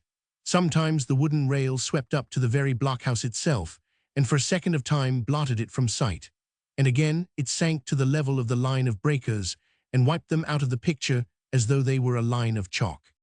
The soldier on the cot promised himself that the next swell of the sea would send the lowest rail climbing to the very top of the palm trees, or even higher, to the base of the mountains. And when it failed to reach even the palm trees, he felt a distinct sense of ill use, of having been wronged by someone. There was no other reason for submitting to this existence save these tricks upon the wearisome, glaring landscape. And now, whoever it was who was working them did not seem to be making this effort to entertain him with any heartiness. It was most cruel. Indeed, he decided hotly, it was not to be endured. He would bear it no longer, he would make his escape. But he knew that this move, which could be conceived in a moment's desperation, could only be carried to success with great strategy, secrecy, and careful cunning. So he fell back upon his pillow and closed his eyes, as though he were asleep, and then opening them again, turned cautiously and spied upon his keeper. As usual, his keeper sat at the foot of the cot, turning the pages of a huge paper filled with pictures of the war printed in daubs of tawdry colors. His keeper was a hard-faced boy without human pity or consideration, a very devil of obstinacy and fiendish cruelty. To make it worse, the fiend was a person without a collar, in a suit of soiled khaki, with a curious red cross bound by a sapphire to his left arm. He was intent upon the paper in his hands. He was holding it between his eyes and his prisoner. His vigilance had relaxed, and the moment seemed propitious. With a sudden plunge of arms and legs, the prisoner swept the bed sheet from him and sprang at the wooden rail and grasped the iron stanchion beside it. He had his knee pressed against the top bar and his bare toes on the iron rail beneath it. Below him, the blue water waited for him. It was cool and dark and gentle and deep. It would certainly put out the fire in his bones, he thought. It might even shut out the glare of the sun which scorched his eyeballs. But as he balanced for the leap, a swift weakness and nausea swept over him, a weight seized upon his body and limbs. He could not lift the lower foot from the iron rail, and he swayed dizzily and trembled. He trembled. He who had raced his men and beaten them up the hot hill to the trenches of San Juan. But now he was a baby in the hands of a giant, who caught him by the wrist, and with an iron arm clasped him around his waist and pulled him down, and shouted, brutally, "Help, some of yous, quick, he's at it again. I can't hold him." More giants grasped him by the arms and by the legs. One of them took the hand that clung to the stanchion in both of his, and pulled back the fingers one by one, saying, "Easy now, Lieutenant, easy." The ragged palms and the sea and blockhouse were swallowed up in a black fog, and his body touched the canvas cot again with a sense of homecoming and relief and rest. He wondered how he could have cared to escape from it. He found it so good to be back again that for a long time he wept quite happily until the fiery pillow was moist and cool. The world outside of the iron bars was like a scene in a theater set for some great event, but the actors were never ready. He remembered confusedly a play he had once witnessed before that same scene. Indeed, he believed he had played some small part in it, but he remembered it dimly, and all trace of the men who had appeared with him in it was gone. He had reasoned it out that they were up there behind the range of mountains, because great heavy wagons and ambulances and cannon were emptied from the ships at the wharf above, and were drawn away in long lines behind the ragged palms, moving always toward the passes between the peaks. At times he was disturbed by the thought that he should be up and after them, that some tradition of duty made his presence with them imperative. There was much to be done back of the mountains. Some event of momentous import was being carried forward there, in which he held a part, but the doubts soon passed from him, and he was content to lie and watch the iron bars rising and falling between the blockhouse and the white surf. If they had been only humanely kind, his lot would have been bearable, but they starved him and held him down when he wished to rise, and they would not put out the fire in the pillow, which they might easily have done by the simple expedient of throwing it over the ship's side into the sea. He himself had done this twice, but the keeper had immediately brought a fresh pillow already heated for the torture and forced it under his head. His pleasures were very simple, and so few that he could not understand why they robbed him of them so jealously. One was to watch a green cluster of bananas that hung above him from the awning twirling on a string. He could count as many of them as 5 before the bunch turned and swung lazily back again, when he could count as high as 12. Sometimes, when the ship rolled heavily, he could count to 20. It was a most fascinating game, and contented him for many hours. But when they found this out, they sent for the cook to come and cut them down, and the cook carried them away to his galley. Then one day, a man came out from the shore, swimming through the blue water with great splashes. He was a most charming man, who spluttered and dove and twisted and lay on his back and kicked his legs in an excess of content and delight. It was a real pleasure to watch him. Not for days had anything so amusing appeared on the other side of the prison bars. But as soon as the keeper saw that the man in the water was amusing his prisoner, he leaned over the ship's side and shouted, "Sai, don't you know there's sharks in there?" And the swimming man said, "The HLL there is," and raced back to the shore like a porpoise with great lashing of the water, and ran up the beach halfway to the palms before he was satisfied to stop. Then the prisoner wept again. It was so disappointing. Life was robbed of everything now. He remembered that in a previous existence soldiers who cried were laughed at and mocked. But that was so far away, and it was such an absurd superstition that he had no patience with it. For what could be more comforting to a man when he is treated cruelly than to cry? It was so obvious an exercise, and when one is so feeble that one cannot vault a 4-eled barrier, it is something to feel that at least one is strong enough to cry. He escaped occasionally, traversing space with marvelous rapidity and to great distances, but never to any successful purpose, and his flight inevitably ended in ignominious recapture and a sudden awakening in bed. At these moments the familiar and hated palms, the peaks and the blockhouse were more hideous in their reality than the most terrifying of his nightmares. These excursions afield were always predatory. He went forth always to seek food. With all the beautiful world from which to elect and choose, he sought out only those places where eating was studied and elevated to an art. These visits were much more vivid in their detail than any he had ever before made to these same resorts. They invariably began in a carriage, which carried him swiftly over smooth asphalt. One route brought him across a great and beautiful square, radiating with rows and rows of flickering lights. 2 fountains splashed in the center of the square, and 6 women of stone guarded its approaches. One of the women was hung with wreaths of mourning. Ahead of him, the late twilight darkened behind a great arch, which seemed to rise on the horizon of the world, a great window into the heavens beyond. At either side, strings of white and colored globes hung among the trees, and the sound of music came joyfully from theaters in the open air. He knew the restaurant under the trees to which he was now hastening, and the fountain beside it, and the very sparrows balancing on the fountain's edge. He knew every waiter at each of the tables. He felt again the gravel crunching under his feet.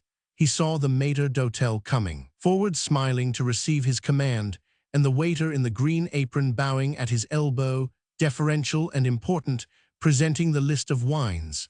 But his adventure never passed that point, for he was captured again and once more bound to his cot with a close burning sheet. Or else he drove more sedately through the London streets in the late evening twilight, leaning expectantly across the doors of the hansom and pulling carefully at his white gloves. Other hansoms flashed past him, the occupant of each with his mind fixed on one idea: dinner. He was one of a million of people who were about to dine, or who had dined, or who were deep in dining. He was so famished, so weak for food of any quality, that the galloping horse in the hansom seemed to crawl. The lights of the embankment passed like the lamps of a railroad station as seen from the window of an express. And while his mind was still torn between the choice of a thin or thick soup or an immediate attack upon cold beef, he was at the door, and the chasseur touched his cap, and the little chasseur put the wicker guard over the hansom's wheel. As he jumped out, he said, "Give him half a crown," and the driver called after him, "Thank you, sir." It was a beautiful world, this world outside of the iron bars. Everyone in it contributed to his pleasure and to his comfort. In this world he was not starved nor manhandled. He thought of this joyfully as he leaped up the stairs, where young men with grave faces and with their hands held negligently behind their backs bowed to him in polite surprise at his speed. But they had not been starved on condensed milk. He threw his coat and hat at one of them and came down the hall fearfully and quite weak, with dread lest it should not be real. His voice was shaking when he asked Ellis if he had reserved a table. The place was all so real, it must be true this time. The way Ellis turned and ran his finger down the list showed it was real, because Ellis always did that, even when he knew there would not be an empty table for an hour. The room was crowded with beautiful women. Under the light of the red shades, they looked kind and approachable, and there was food on every table and iced drinks in silver buckets. It was with the joy of great relief that he heard Ellis say to his underling, "Numéro 5, sur la terrasse, un couvert." It was real at last. Outside, the Thames lay a great grey shadow. The lights of the embankment flashed and twinkled across it. The tower of the House of Commons rose against the sky. And here, inside, the waiter was hurrying toward him carrying a smoking plate of rich soup with a pungent, intoxicating odor. And then the ragged palms, the glaring sun, the immovable peaks, and the white surf stood again before him. The iron rails swept up and sank again, the fever sucked at his bones, and the pillow scorched his cheek.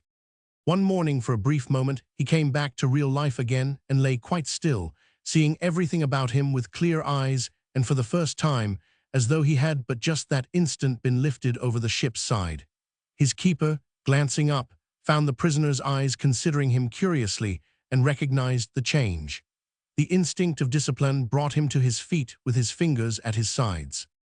"Is the lieutenant feeling better?" The lieutenant surveyed him gravely. "You are one of our hospital stewards." "Yes, Lieutenant." "Why aren't you with the regiment?" "I was wounded too, sir. I got it same time you did, Lieutenant." "Am I wounded? Of course, I remember. Is this a hospital ship?" The steward shrugged his shoulders. "She's one of the transports. They have turned her over to the fever cases." The lieutenant opened his lips to ask another question, but his own body answered that one, and for a moment he lay silent. "Do they know up north that I am all right?" "Oh yes, the papers had it in. There was pictures of the lieutenant in some of them." "Then I've been ill some time." "Oh, about 8 days." The soldier moved uneasily, and the nurse in him became uppermost. "I guess the lieutenant hadn't better talk any more," he said. It was his voice now which held authority. The lieutenant looked out at the palms and the silent, gloomy mountains and the empty coastline, where the same wave was rising and falling with weary persistence. 8 days, he said, his eyes shut quickly as though with a sudden touch of pain. He turned his head and sought for the figure at the foot of the cot. Already the figure had grown faint and was receding and swaying. "Has anyone written or cabled?" The lieutenant spoke hurriedly. He was fearful lest the figure should disappear altogether before he could obtain his answer. "Has anyone come?" "Why, they couldn't get here, Lieutenant, not yet." The voice came very faintly. "You go to sleep now, and I'll run and fetch some letters and telegrams. When you wake up, maybe I'll have a lot for you." But the lieutenant caught the nurse by the wrist and crushed his hand in his own thin fingers. They were hot and left the steward's skin wet with perspiration. The lieutenant laughed gaily. "You see, doctor," he said briskly, "that you can't kill me. I can't die. I've got to live, you understand. Because, sir, she said she would come. She said if I was wounded or if I was ill, she would come to me. She didn't care what people thought. She would come anyway, and Nurse Mewell, she will come. So, doctor, old man," he plucked at the steward's sleeve and stroked his hand eagerly. "Old man," he began again, beseechingly, "y'all not let me die until she comes, will you?" "What? No, I know I won't die. Nothing made by man can kill me. No, not until she comes. Then after that 8 days, she'll be here soon, any moment." "What, you think so too, don't you?" "Surely, yes, any moment. Yes, I'll go to sleep now, and when you see her rowing out from shore you wake me. Y'all know her, you can't make a mistake. She is like no, there is no one like her, but you can't make a mistake." That day strange figures began to mount the sides of the ship, and to occupy its every turn and angle of space. Some of them fell on their knees and slapped the bare deck with their hands, and laughed and cried out, "Thank God, I'll see God's country again." Some of them were regulars, bound in bandages. Some were volunteers, dirty and hollow-eyed, with long beards on boys' faces. Some came on crutches, others with their arms around the shoulders of their comrades, staring ahead of them with a fixed smile, their lips drawn back and their teeth protruding. At every second step they stumbled, and the face of each was swept by swift ripples of pain. They lay on cots so close together that the nurses could not walk between them. They lay on the wet decks, in the scuppers, and along the transoms and hatches.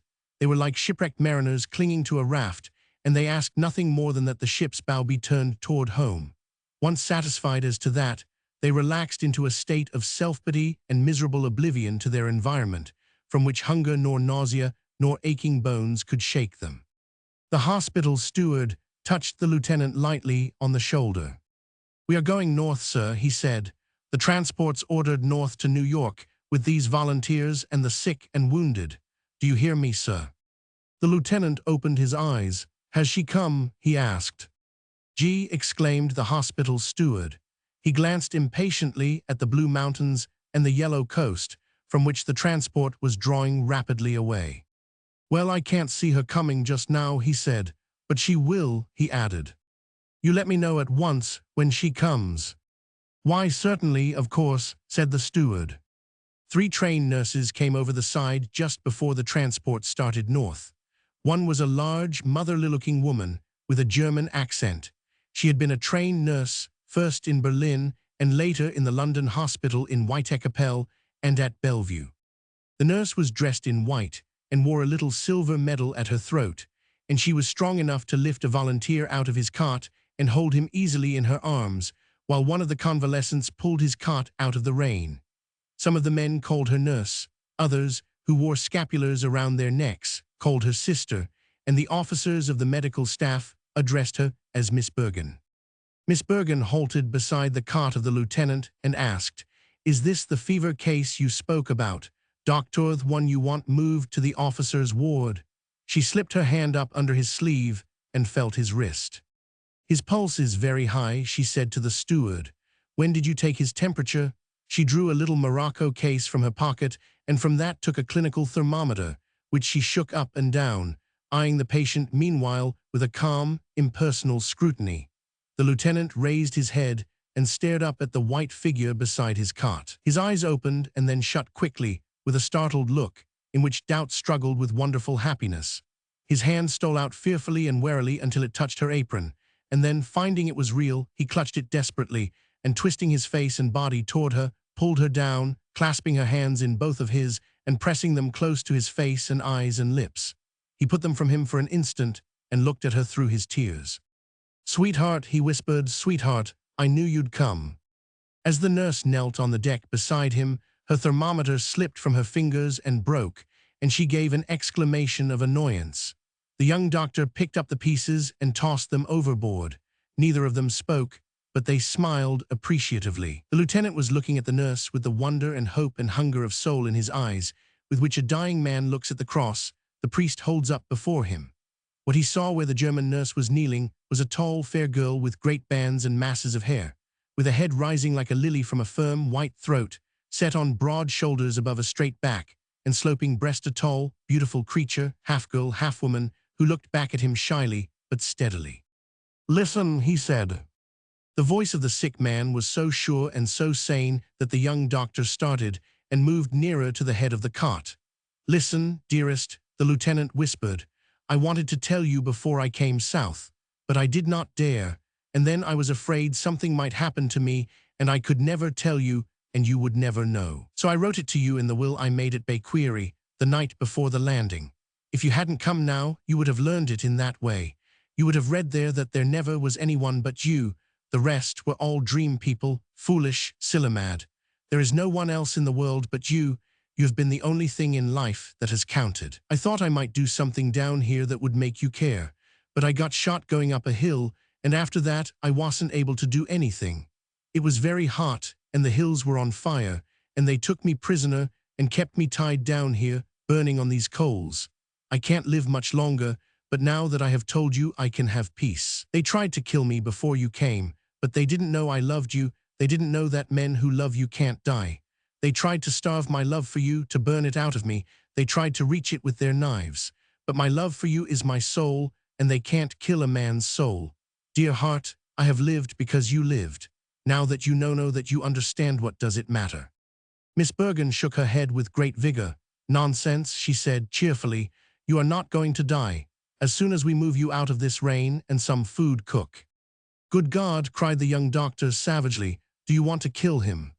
When she spoke, the patient had thrown his arms heavily across his face and had fallen back, lying rigid on the pillow. The doctor led the way across the prostrate bodies, apologizing as he went. "I am sorry I spoke so quickly," he said, "but he thought you were real. I mean, he thought you were someone he really knew."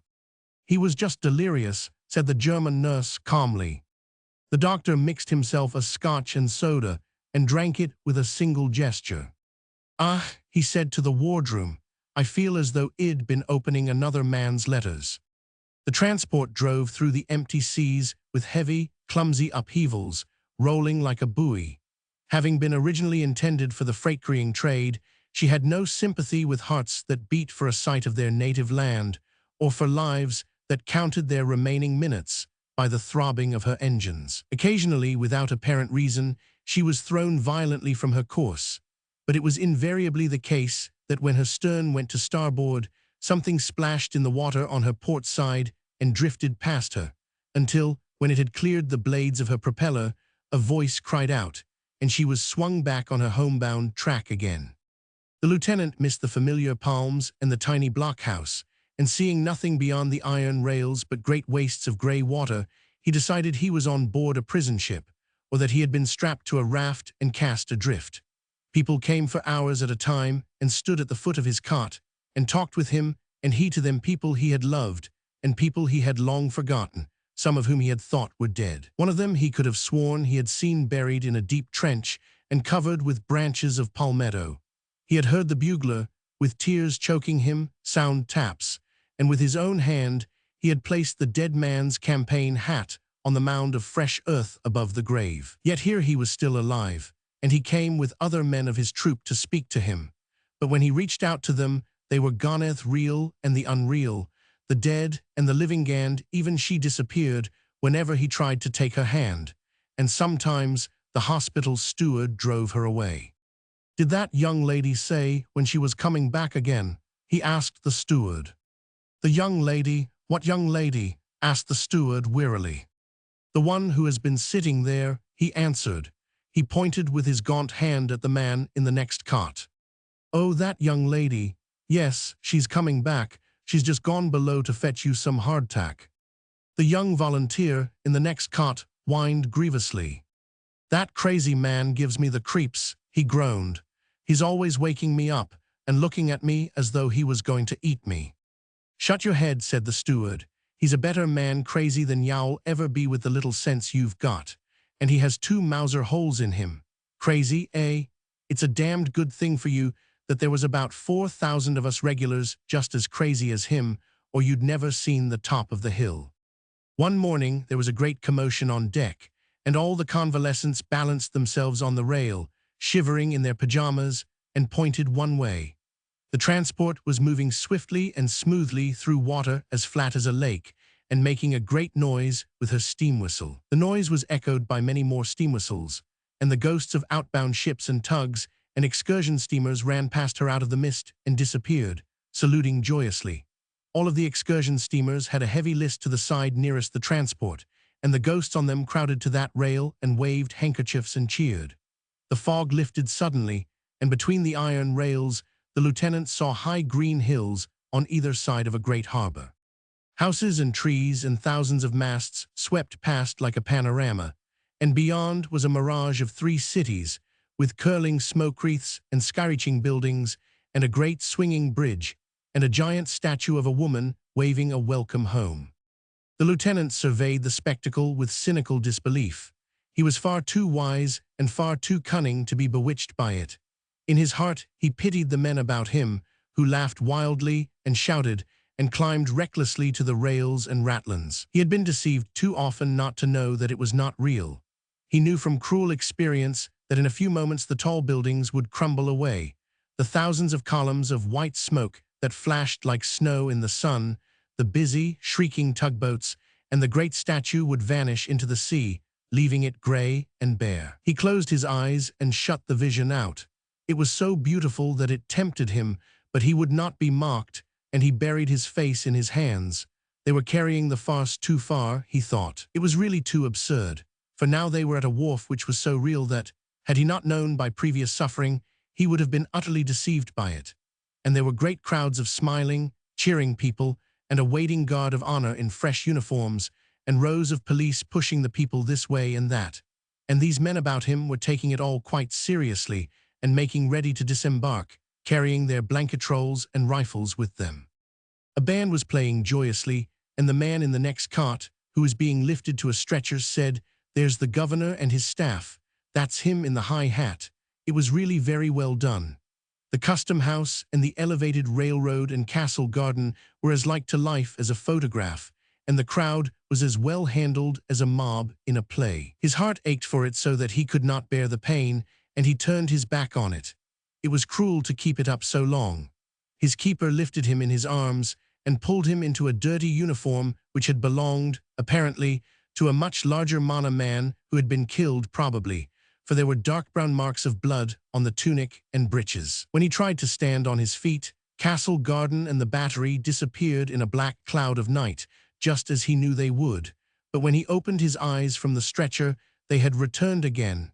It was a most remarkably vivid vision.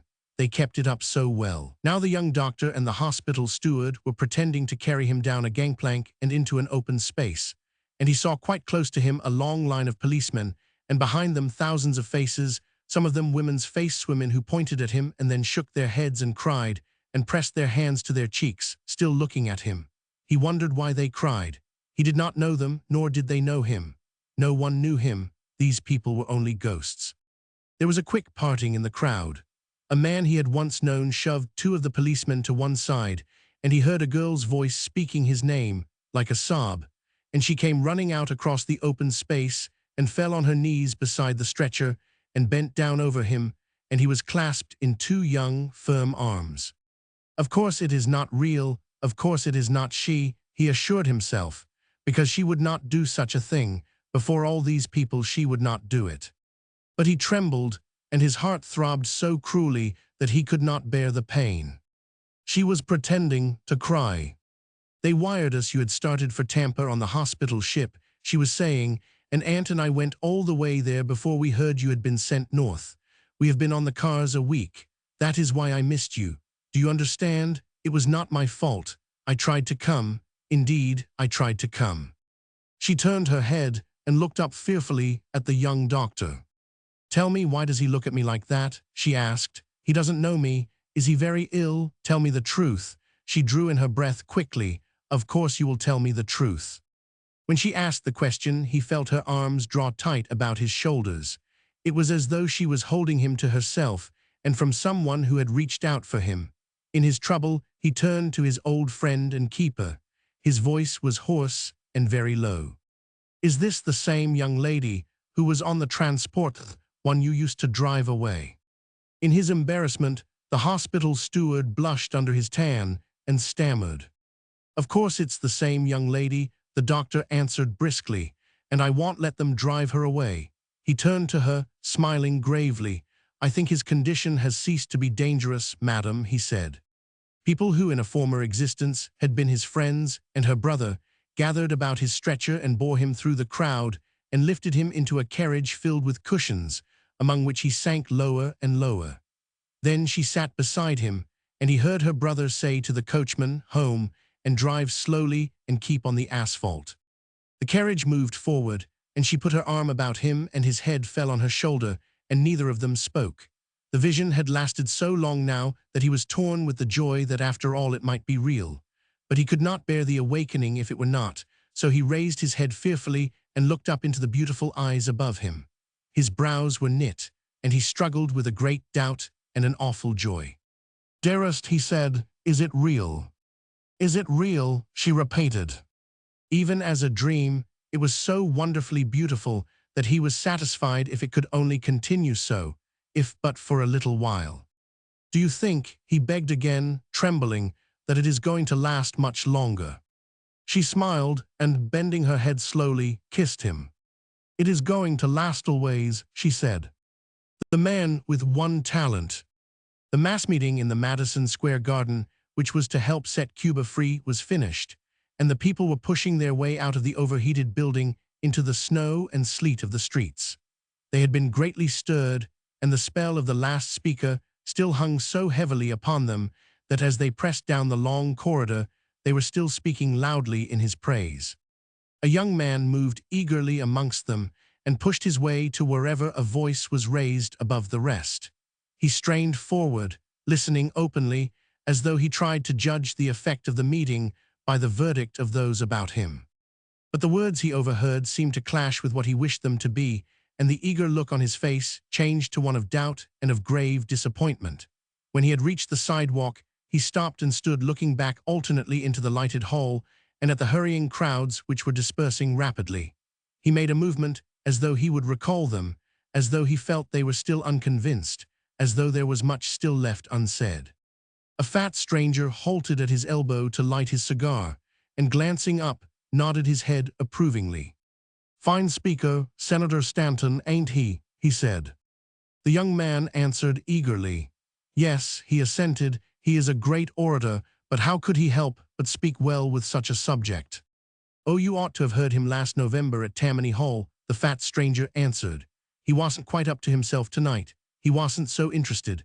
Those Cubans are foreigners, you see, but you ought to heard him last St. Patrick's Day on Home Rule for Ireland. Then he was talking. That speech made him a United States Senator, I guess. I don't just see how he expects to win out on this Cuba game. The Cubans haven't got no votes." The young man opened his eyes in some bewilderment. "He speaks for the good of Cuba, for the sake of humanity," he ventured. "What?" inquired the fat stranger. "Oh, yes, of course. Well, I must be getting on. Good night, sir." The stranger moved on his way, but the young man still lingered uncertainly in the snow-swept corridor, shivering violently with the cold and stamping his feet for greater comfort. His face was burned to a deep red, which seemed to have come from some long exposure to a tropical sun, but which held no sign of health. His cheeks were hollow, and his eyes were lighted with the fire of fever, and from time to time he was shaken by violent bursts of coughing, which caused him to reach toward one of the pillars for support. As the last of the lights went out in the garden, the speaker of the evening and 3 of his friends came laughing and talking down the long corridor. Senator Stanton was a conspicuous figure at any time, and even in those places where his portraits had not penetrated, he was at once recognized as a personage. Something in his erect carriage and an unusual grace of movement, and the power and success in his face, made men turn to look at him. He had been told that he resembled the early portraits of Henry Clay, and he had never quite forgotten the coincidence. The senator was wrapping the collar of his fur coat around his throat and puffing contentedly at a fresh cigar. And as he passed, the night watchman and the ushers bowed to the great man and stood looking after him with the half-humorous, half-envious deference that the American voter pays to the successful politician. At the sidewalk, the policemen hurried to open the door of his carriage and in their eagerness made a double line, through which he passed, nodding to them gravely. The young man who had stood so long in waiting pushed his way through the line to his side. "Senator Stanton," he began timidly, "might I speak to you a moment? My name is Arkwright. I am just back from Cuba, and I want to thank you for your speech. I am an American, and I thank God that I am, since you are too, sir. No one has said anything since the war began that compares with what you said tonight. You put it nobly, and I know, for I've been there for 3 years, only I can't make other people understand it, and I am thankful that someone can. Y'all forgive my stopping you, sir, but I wanted to thank you. I feel it very much." Senator Stanton's friends had already seated themselves in his carriage and were looking out of the door and smiling with mock patience. But the senator made no move to follow them. Though they were his admirers, they were sometimes skeptical, and he was not sorry that they should hear this uninvited tribute. So he made a pretense of buttoning his long coat about him and nodded encouragingly to Arkwright to continue. "I'm glad you liked it, sir," he said with the pleasant, gracious smile that had won him a friend wherever it had won him a vote. "It is very satisfactory to know from one who is well informed on the subject that what I have said is correct. The situation there is truly terrible. You have just returned, you say? Where were you, in Havana?" "No, in the other provinces, sir," Arkwright answered. "I have been all over the island. I am a civil engineer. The truth has not been half told about Cuba, I assure you, sir. It is massacre there, not war. It is partly so through ignorance, but nevertheless it is massacre. And what makes it worse is that it is the massacre of the innocents. That is what I liked best of what you said in that great speech, the part about the women and children." He reached out his hands detainingly, and then drew back as though in apology for having already kept the great man so long waiting in the cold. "I wish I could tell you some of the terrible things I have seen," he began again, eagerly, as Stanton made no movement to depart. "They are much worse than those you instanced tonight, and you could make so much better use of them than anyone else. I have seen starving women nursing dead babies, and sometimes starving babies sucking their dead mothers' breasts. I have seen men cut down in the open roads, and while digging in the field sand, 200 women imprisoned in one room without food and eaten with smallpox, and huts burned while the people in them slept." The young man had been speaking impetuously, but he stopped as suddenly, for the senator was not listening to him. He had lowered his eyes and was looking with a glance of mingled fascination and disgust at Arkwright's hands. In his earnestness, the young man had stretched them out, and as they showed behind the line of his ragged sleeves, the others could see, even in the blurred light and falling snow, that the wrists of each hand were gashed and cut in dark brown lines like the skin of a mulatto, and in places were a raw red, where the fresh skin had but just closed over. The young man paused and stood shivering, still holding his hands out rigidly before him. The senator raised his eyes slowly and drew away. "What is that?" he said in a low voice, pointing with a gloved finger at the black lines on the wrists. A sergeant in the group of policemen who had closed around the speakers answered him promptly from his profound fund of professional knowledge. "That's handcuffs, Senator," he said importantly, and glanced at Stanton as though to signify that at a word from him he would take this suspicious character into custody. The young man pulled the frayed cuffs of his shirt over his wrists and tucked his hands, which the cold had frozen into an ashy blue, under his armpits to warm them. "No, they don't use handcuffs in the field," he said in the same low, eager tone. They use ropes and leather thongs. They fastened me behind a horse, and when he stumbled going down the trail, it jerked me forward, and the cords would tighten and tear the flesh. But they have had a long time to heal now. I have been 8 months in prison." The young men at the carriage window had ceased smiling and were listening intently. One of them stepped out and stood beside the carriage door, looking down at the shivering figure before him with a close and curious scrutiny. 8 months in prison," echoed the police sergeant with a note of triumph. "What did I tell you?" "Hold your tongue," said the young man at the carriage door. There was silence for a moment while the men looked at the senator as though waiting for him to speak. "Where were you in prison, Mr. Arkwright?" he asked. "First in the calaboose at Santa Clara for 2 months, and then in Cabanas. The Cubans who were taken when I were shot by the fusillade on different days during this last month. 2 of them, the Ezetas, were father and son, and the volunteer band played all the time the execution was going on, so that the other prisoners might not hear them cry Cuba Libre when the order came to fire. But we heard them." The senator shivered slightly and pulled his fur collar up farther around his face. "I'd like to talk with you," he said, "if you have nothing to do tomorrow. I'd like to go into this thing thoroughly. Congress must be made to take some action." The young man clasped his hands eagerly. "Ah, Mr. Stanton, if you would," he cried, "if you would only give me an hour, I could tell you so much that you could use.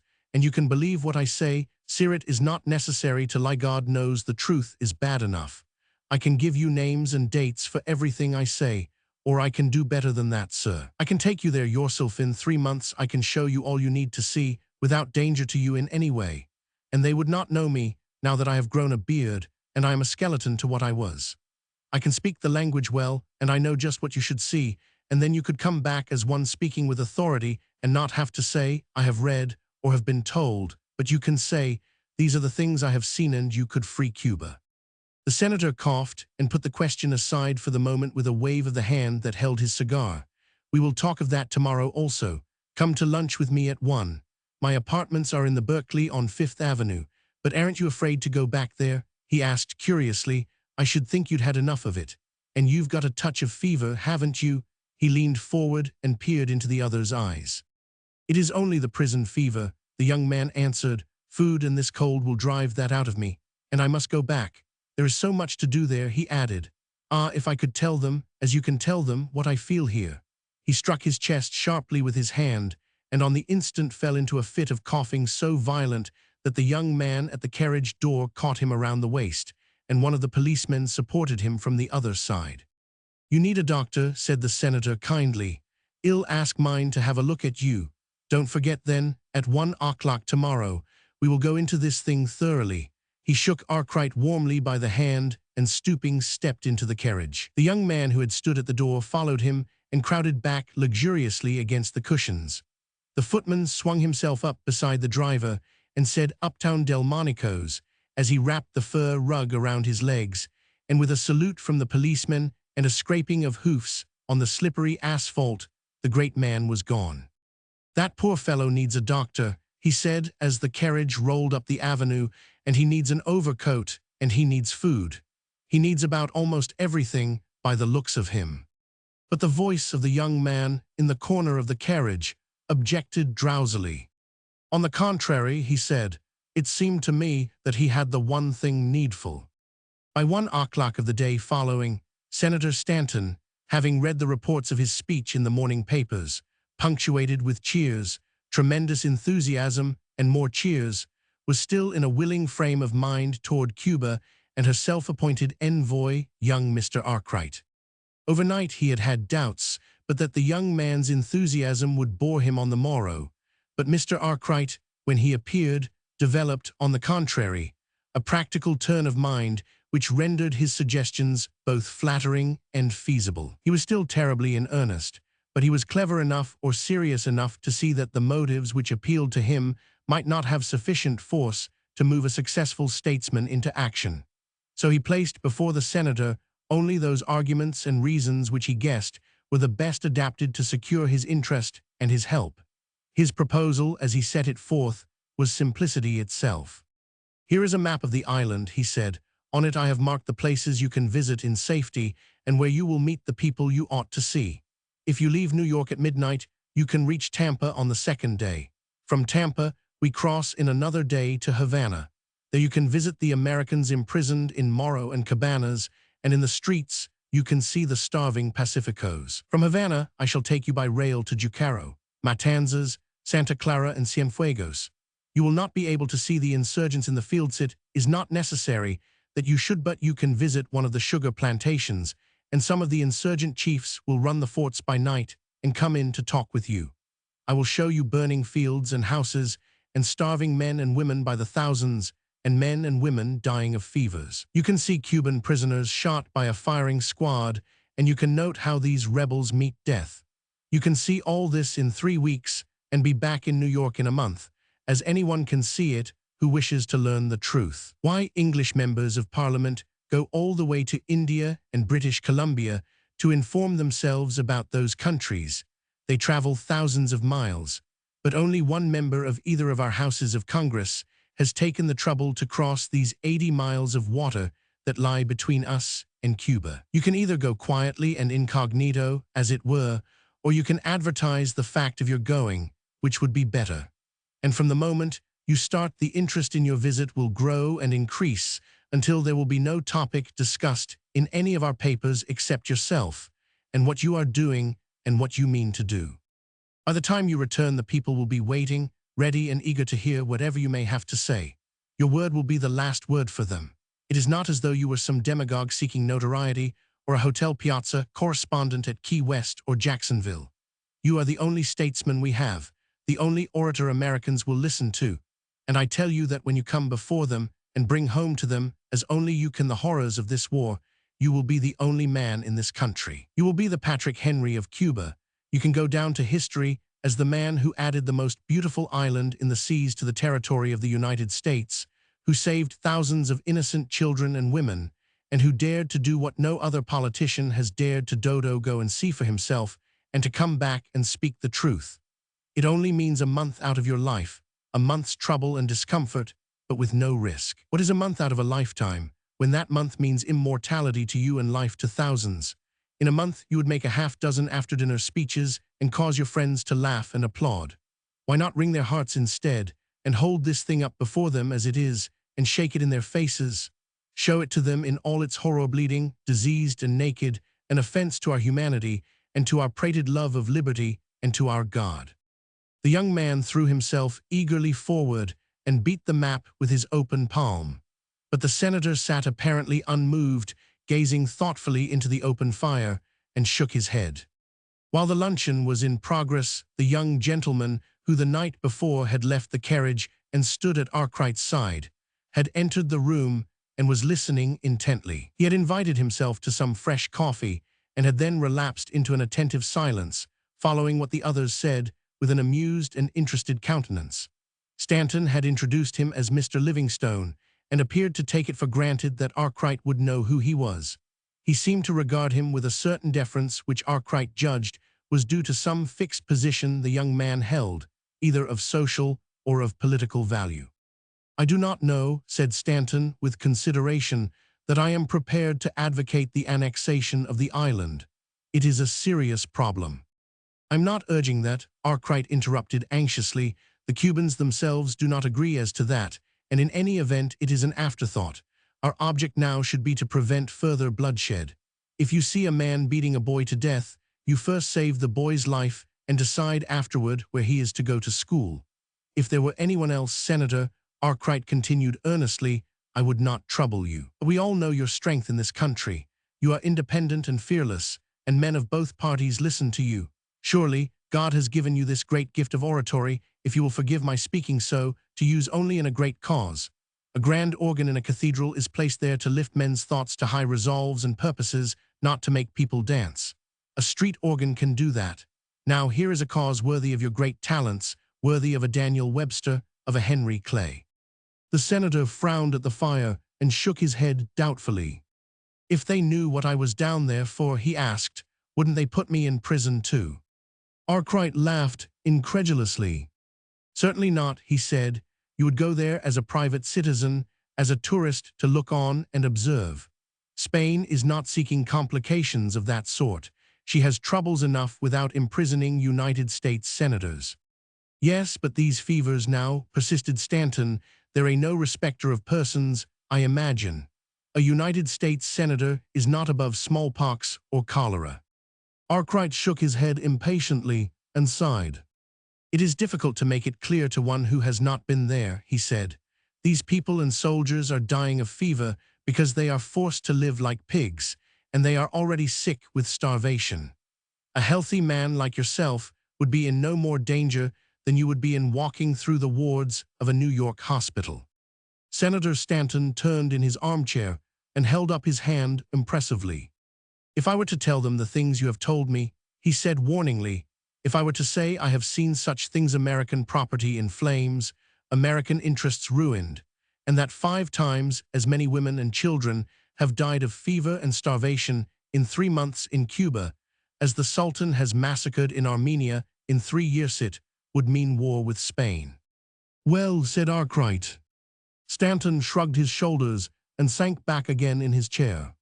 It would either mean war, Arkwright went on, or it might mean the sending of the Red Cross Army to Cuba. It went to Constantinople, 5,000 miles away, to help the Armenian Christianity as it waited 3 years to go 80 miles to feed and clothe the Cuban women and children. It is like sending help to a hungry peasant in Russia while a man dies on your doorstep. Well, said the senator, rising, I will let you know tomorrow. If it is the right thing to do, and if I can do it, of course it must be done. We start from Tampa, you say. I know the presidents of all of those roads, and they'll probably give me a private car for the trip down. Shall we take any newspaper men with us, or shall I wait until I get back and be interviewed? What do you think? I would wait until my return, Arkwright answered, his eyes glowing with the hope the senator's words had inspired, and then speak to a mass meeting here and in Boston and in Chicago. 3 speeches will be enough. Before you have finished your last one, the American warships will be in the harbor of Havana. Ah, youth, youth, said the senator, smiling gravely, it is no light responsibility to urge a country into war. It is no light responsibility, Arkwright answered, to know you have the chance to save the lives of thousands of little children and helpless women, and to let the chance pass. Quite so, that is quite true, said the senator. Well, good morning, I shall let you know tomorrow. Young Livingstone went down in the elevator with Arkwright, and when they had reached the sidewalk, stood regarding him for a moment in silence. You mustn't count too much on Stanton, you know, he said kindly. He has a way of disappointing people. Ah, he can never disappoint me, Arkwright answered confidently, no matter how much I expected. Besides, I have already heard him speak. I don't mean that. I don't mean he is disappointing as a speaker. Stanton is a great orator, I think. Most of those Southerners are, and he's the only real orator I ever heard. But what I mean is that he doesn't go into things impulsively. He first considers himself, and then he considers every other side of the question before he commits himself to it. Before he launches out on a popular wave, he tries to find out where it is going to land him. He likes the sort of popular wave that carries him along with it, where everyone can see him. He doesn't fancy being hurled up on the beach with his mouth full of sand. You are saying that he is selfish, self-seeking, Arkwright demanded with a challenge in his voice. I thought you were his friend. Yes, he is selfish, and yes, I am his friend, the young man answered, smiling. At least, he seems willing to be mine. I am saying nothing against him that I have not said to him. If y'all come back with me up the elevator, I'll tell him he's a self-seeker and selfish, and with no thought above his own interests. He won't mind. He'd say I cannot comprehend his motives. Why, you've only to look at his record. When the Venezuelan message came out, he attacked the president and declared he was trying to make political capital and to drag us into war, and that what we wanted was arbitration. But when the president brought out the arbitration treaty, he attacked that too in the Senate and destroyed it. Why? Not because he had convictions, but because the president had refused a foreign appointment to a friend of his in the South. He has been a free silver man for the last 10 years. He comes from a free silver state, and the members of the legislature that elected him were all for silver. But this last election, his Wall Street friends got hold of him and worked on his feelings, and he repudiated his party, his state, and his constituents and came out for gold. Well, but surely, Arkwright objected, that took courage. To own that for 10 years you had been wrong, and to come out for the right at the last. Livingstone stared and shrugged his shoulders. It's all a question of motives, he said indifferently. I don't want to shatter your idol, I only want to save you from counting too much on him. When Arkwright called on the morrow, Senator Stanton was not at home, and the day following he was busy and could give him only a brief interview. There were previous engagements and other difficulties in the way of his going which he had not foreseen, he said, and he feared he should have to postpone his visit to Cuba indefinitely. He asked if Mr. Arkwright would be so kind as to call again within a week. He would then be better able to give him a definite answer. Arkwright left the apartment with a sensation of such keen disappointment that it turned him ill and dizzy. He felt that the great purpose of his life was being played with and put aside. But he had not selfish resentment on his own account. He was only the more determined to persevere. He considered new arguments and framed new appeals, and one moment blamed himself bitterly for having foolishly discouraged the statesman by too vivid pictures of the horrors he might encounter, and the next questioned if he had not been too practical and so failed, because he had not made the terrible need of immediate help his sole argument. Every hour wasted in delay meant, as he knew, the sacrifice of many lives, and there were other, more sordid and more practical, reasons for speedy action. For his supply of money was running low, and there was now barely enough remaining to carry him through the month of travel he had planned to take at Stanton's side. What would happen to him when that momentous trip was over was of no consequence. He would have done the work as far as his small share in it lay. He would have set in motion a great power that was to move Congress and the people of the United States to action. If he could but do that, what became of him counted for nothing. But at the end of the week, his fears and misgivings were scattered gloriously, and a single line from the senator set his heart leaping and brought him to his knees in gratitude and thanksgiving. On returning one afternoon to the mean lodging into which he had moved to save his money, he found a telegram from Stanton, and he tore it open trembling between hope and fear. Have arranged to leave for Tampa with you Monday at midnight, it read. Call for me at 10 o'clock same evening. Stanton. Arkwright read the message 3 times. There was a heavy, suffocating pressure at his heart, as though it had ceased beating. He sank back limply upon the edge of his bed, and clutching the piece of paper in his 2 hands, spoke the words aloud triumphantly, as though to assure himself that they were true. Then a flood of unspeakable relief, of happiness and gratitude, swept over him, and he turned and slipped to the floor, burying his face in the pillow, and wept out his thanks upon his knees. A man so deeply immersed in public affairs as was Stanton, and with such a multiplicity of personal interests, could not prepare to absent himself for a month without his intention becoming known. And on the day when he was to start for Tampa, the morning newspapers proclaimed the fact that he was about to visit Cuba. They gave to his mission all the importance and display that Arkwright had foretold. Some of the newspapers stated that he was going as a special commissioner of the president to study and report.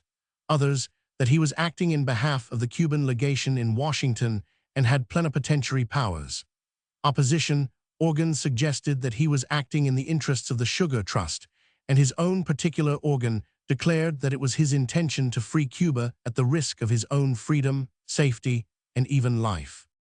The Spanish minister in Washington sent a cable for publication to Madrid, stating that a distinguished American statesman was about to visit Cuba to investigate and later to deny the truth of the disgraceful libels published concerning the Spanish officials on the island by the papers of the United States.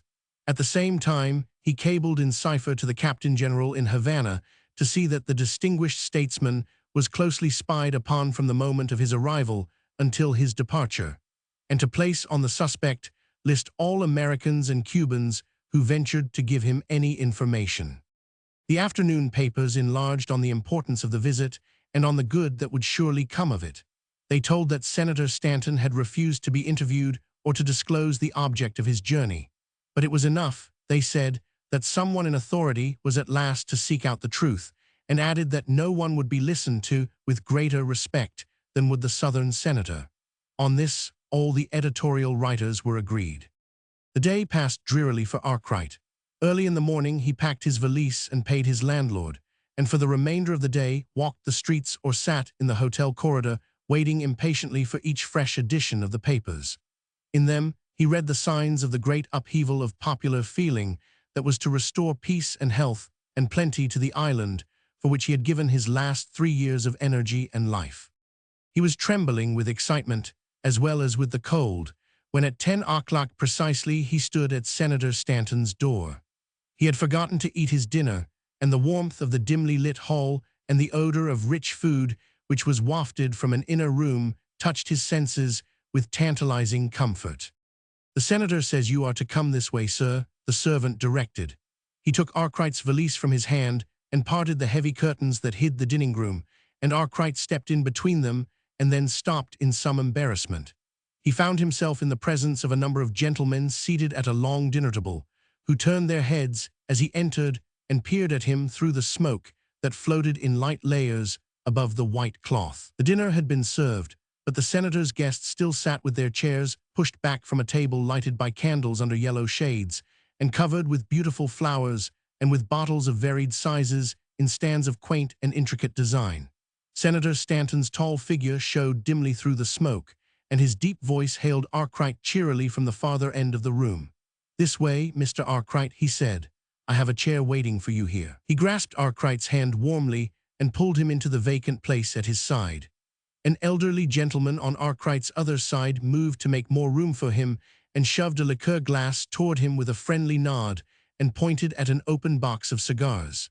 He was a fine-looking man, and Arkwright noticed that he was regarding him with a glance of the keenest interest. All of those at the table were men of twice Arkwright's age, except Livingstone, whom he recognized and who nodded to him pleasantly and at the same time gave an order to a servant, pointing at Arkwright as he did so. Some of the gentlemen wore their business suits, and one opposite Arkwright was still in his overcoat and held his hat in his hand. These latter seemed to have arrived after the dinner had begun, for they formed a second line back of those who had places at the table. They all seemed to know one another and were talking with much vivacity and interest. Stanton did not attempt to introduce Arkwright to his guests individually, but said, "Gentlemen, this is Mr. Arkwright, of whom I have been telling you, the young gentleman who has done such magnificent work for the cause of Cuba." Those who caught Arkwright's eye nodded to him, and others raised their glasses at him, but with a smile that he could not understand. It was as though they all knew something concerning him of which he was ignorant. He noted that the faces of some were strangely familiar, and he decided that he must have seen their portraits in the public prints. After he had introduced Arkwright, the senator drew his chair slightly away from him and turned in what seemed embarrassment to the man on his other side. The elderly gentleman next to Arkwright filled his glass, a servant placed a small cup of coffee at his elbow, and he lit a cigar and looked about him. "You must find this weather very trying after the tropics," his neighbor said. Arkwright assented cordially. The brandy was flowing through his veins and warming him. He forgot that he was hungry, and the kind, interested glances of those about him set him at his ease. It was a propitious start, he thought, a pleasant leave-taking for the senator and himself, full of good will and good wishes. He turned toward Stanton and waited until he had ceased speaking. "The papers have begun well, haven't they?" he asked eagerly. He had spoken in a low voice, almost in a whisper, but those about the table seemed to have heard him, for there was silence instantly, and when he glanced up, he saw the eyes of all turned upon him, and he noticed on their faces the same smile he had seen there when he entered. "Yes," Stanton answered constrainedly. "Yes." He lowered his voice, but the silence still continued. Stanton had his eyes fixed on the table, but now he frowned and half rose from his chair. "I want to speak with you, Arkwright," he said. "Suppose we go into the next room. I'll be back in a moment," he added, nodding to the others. But the man on his right removed his cigar from his lips and said in an undertone, "No, sit down, stay where you are," and the elderly gentleman at Arkwright's side laid his hand detainingly on his arm. "Oh, you won't take Mr. Arkwright away from us, Stanton?" he asked, smiling. Stanton shrugged his shoulders and sat down again, and there was a moment's pause. It was broken by the man in the overcoat, who laughed. "He's paying you a compliment, Mr. Arkwright," he said. He pointed with his cigar to the gentleman at Arkwright's side. "I don't understand," Arkwright answered doubtfully. "It's a compliment to your eloquence, afraid to leave you alone with the senator. Livingstone's been telling us that you are a better talker than Stanton." Arkwright turned a troubled countenance toward the men about the table, and then toward Livingstone, but that young man had his eyes fixed gravely on the glasses before him and did not raise them. Arkwright felt a sudden, unreasonable fear of the circle of strong-featured, serene, and confident men about him. They seemed to be making him the subject of a jest, to be enjoying something among themselves of which he was in ignorance, but which concerned him closely. He turned a white face toward Stanton. "You don't mean," he began piteously, that you are not going. Is that it, Mays, that what you wanted to say?" Stanton shifted in his chair and muttered some words between his lips, then turned toward Arkwright and spoke quite clearly and distinctly. "I am very sorry, Mr. Arkwright," he said, "but I am afraid I'll have to disappoint you. Reasons I cannot now explain have arisen which make my going impossible, quite impossible." He added firmly, "not only now, but later," he went on quickly, as Arkwright was about to interrupt him. Arkwright made no second attempt to speak. He felt the muscles of his face working and the tears coming to his eyes, and to hide his weakness, he twisted in his chair and sat staring ahead of him with his back turned to the table. He heard Livingstone's voice break the silence with some hurried question, and immediately his embarrassment was hidden in a murmur of answers and the moving of glasses as the men shifted in their chairs, and the laughter and talk went on as briskly as before. Arkwright saw a sideboard before him and a servant arranging some silver on one of the shelves. He watched the man do this with a concentrated interest, as though the dull, numbed feeling in his brain caught at the trifle in order to put off, as long as possible, the consideration of the truth. And then beyond the sideboard and the tapestry on the wall above it, he saw the sun shining down upon the island of Cuba. He saw the royal palms waving and bending, the dusty columns of Spanish infantry crawling along the white roads and leaving blazing huts and smoking cane fields in their wake. He saw skeletons of men and women seeking for food among the refuse of the street. He heard the order given to the firing squad, the splash of the bullets as they scattered the plaster on the prison wall, and he saw a kneeling figure pitch forward on its face, with a useless bandage tied across its sightless eyes.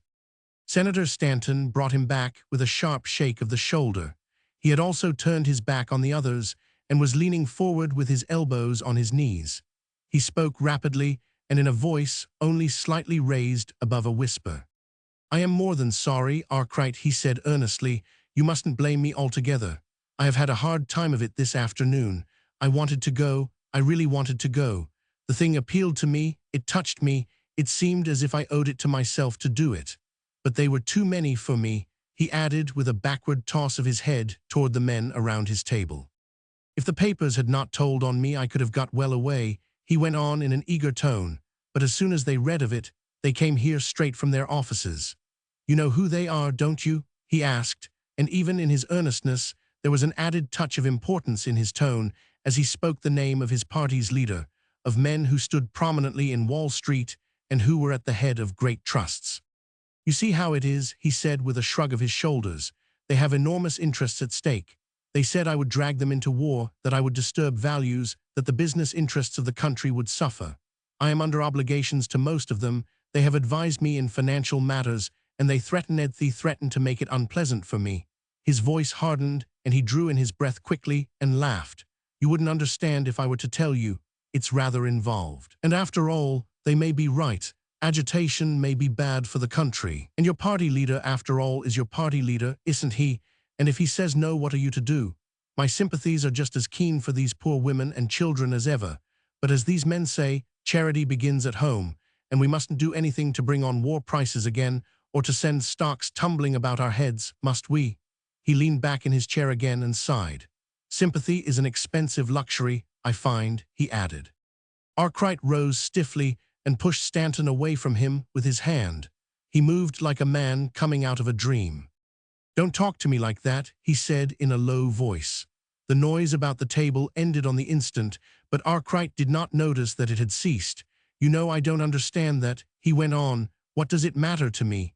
He put his hand up to the side of his face and held it there, looking down at Stanton. He had the dull, heavy look in his eyes of a man who has just come through an operation under some heavy drug. "Wall Street, trusts, party leaders," he repeated. "What are they to me? The words don't reach me, they have lost their meaning. It is a language I have forgotten, thank God," he added. He turned and moved his eyes around the table, scanning the faces of the men before him. "Yes, you are 12-1, he said at last, still speaking dully and in a low voice, as though he were talking to himself. "You have won a noble victory, gentlemen. I congratulate you. But I do not blame you. We are all selfish and self-seeking. I thought I was working only for Cuba, but I was working for myself, just as you are. I wanted to feel that it was I who had helped to bring relief to that plague spot, that it was through my efforts the help had come. Yes, if he had done as I asked, I suppose I would have taken the credit." He swayed slightly, and to steady himself caught at the back of his chair. But at the same moment, his eyes glowed fiercely, and he held himself erect again. He pointed with his finger at the circle of great men who sat looking up at him in curious silence. "You are like a ring of gamblers around a gaming table," he cried wildly, "who see nothing but the green cloth and the wheel and the piles of money before them, who forget in watching the money rise and fall, that outside the sun is shining, that human beings are sick and suffering, that men are giving their lives for an idea, for sentiment, for a flag. You are the money changers in the temple of this great republic, and the day will come, I pray to God, when you will be scourged and driven out with whips. Do you think you can form combines and deals that will cheat you into heaven? Can your trusts save your solstice Wall Street, the straight and narrow road to salvation?" The men about the table leaned back and stared at Arkwright in as great amazement as though he had violently attempted an assault upon their pockets or had suddenly gone mad in their presence. Some of them frowned, and others appeared not to have heard, and others smiled grimly and waited for him to continue as though they were spectators at a play. The political leader broke the silence with a low aside to Stanton. "Does the gentleman belong to the Salvation Army?" he asked. Arkwright whirled about and turned upon him fiercely. "Old gods give way to new gods," he cried. "Here is your brother. I am speaking for him. Do you ever think of him? How dare you sneer at me?" he cried. "You can crack your whip over that man's head and turn him from what in his heart and conscience he knows is right. You can crack your whip over the men who call themselves freeborn American citizens and who have made you their boss. Sneer at them if you like, but you have no collar on my neck. If you are a leader, why don't you lead your people to what is good and noble? Why do you stop this man in the work God sent him here to do? You would make a party hack of him, a political prostitute, something lower than the woman who walks the streets. She sells her body. This man is selling his soul." He turned, trembling and quivering, and shook his finger above the upturned face of the senator. "What have you done with your talents, Stanton?" he cried. "What have you done with your talents?"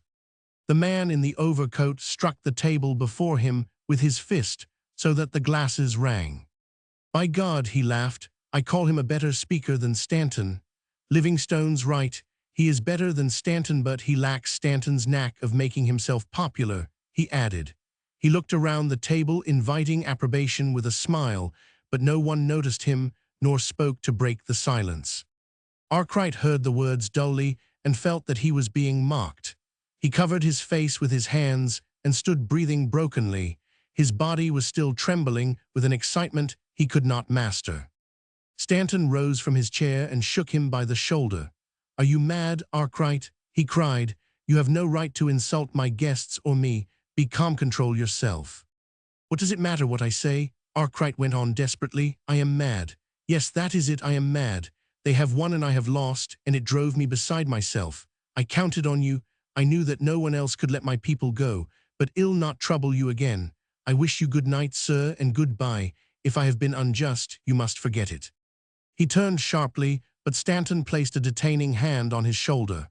"Wait," he commanded querulously. "Where are you going? Will you still?" Arkwright bowed his head. "Yes," he answered. "I have but just time now to catch our train, I mean." He looked up at Stanton, and taking his hand in both of his, drew the man toward him. All the wildness and intolerance in his manner had passed, and as he raised his eyes, they were full of a firm resolve. "Come," he said simply, "there is yet time. Leave these people behind you. What can you answer when they ask, what have you done with your talents?" "Good God, Arkwright," the senator exclaimed angrily, pulling his hand away, "don't talk like a hymn book, and don't make another scene. What you ask is impossible. Tell me what I can do to help you in any other way, and—" "Come," repeated the young man firmly. "The world may judge you by what you do tonight." Stanton looked at the boy for a brief moment with a strained and eager scrutiny, and then turned away abruptly and shook his head in silence, and Arkwright passed around the table and on out of the room. A month later, as the Southern senator was passing through the reading room of the Union Club, Livingstone beckoned to him, and handing him an afternoon paper, pointed at a paragraph in silence. The paragraph was dated Sagua La Grande, and read: "The body of Henry Arkwright, an American civil engineer, was brought into Sagua today by a Spanish column.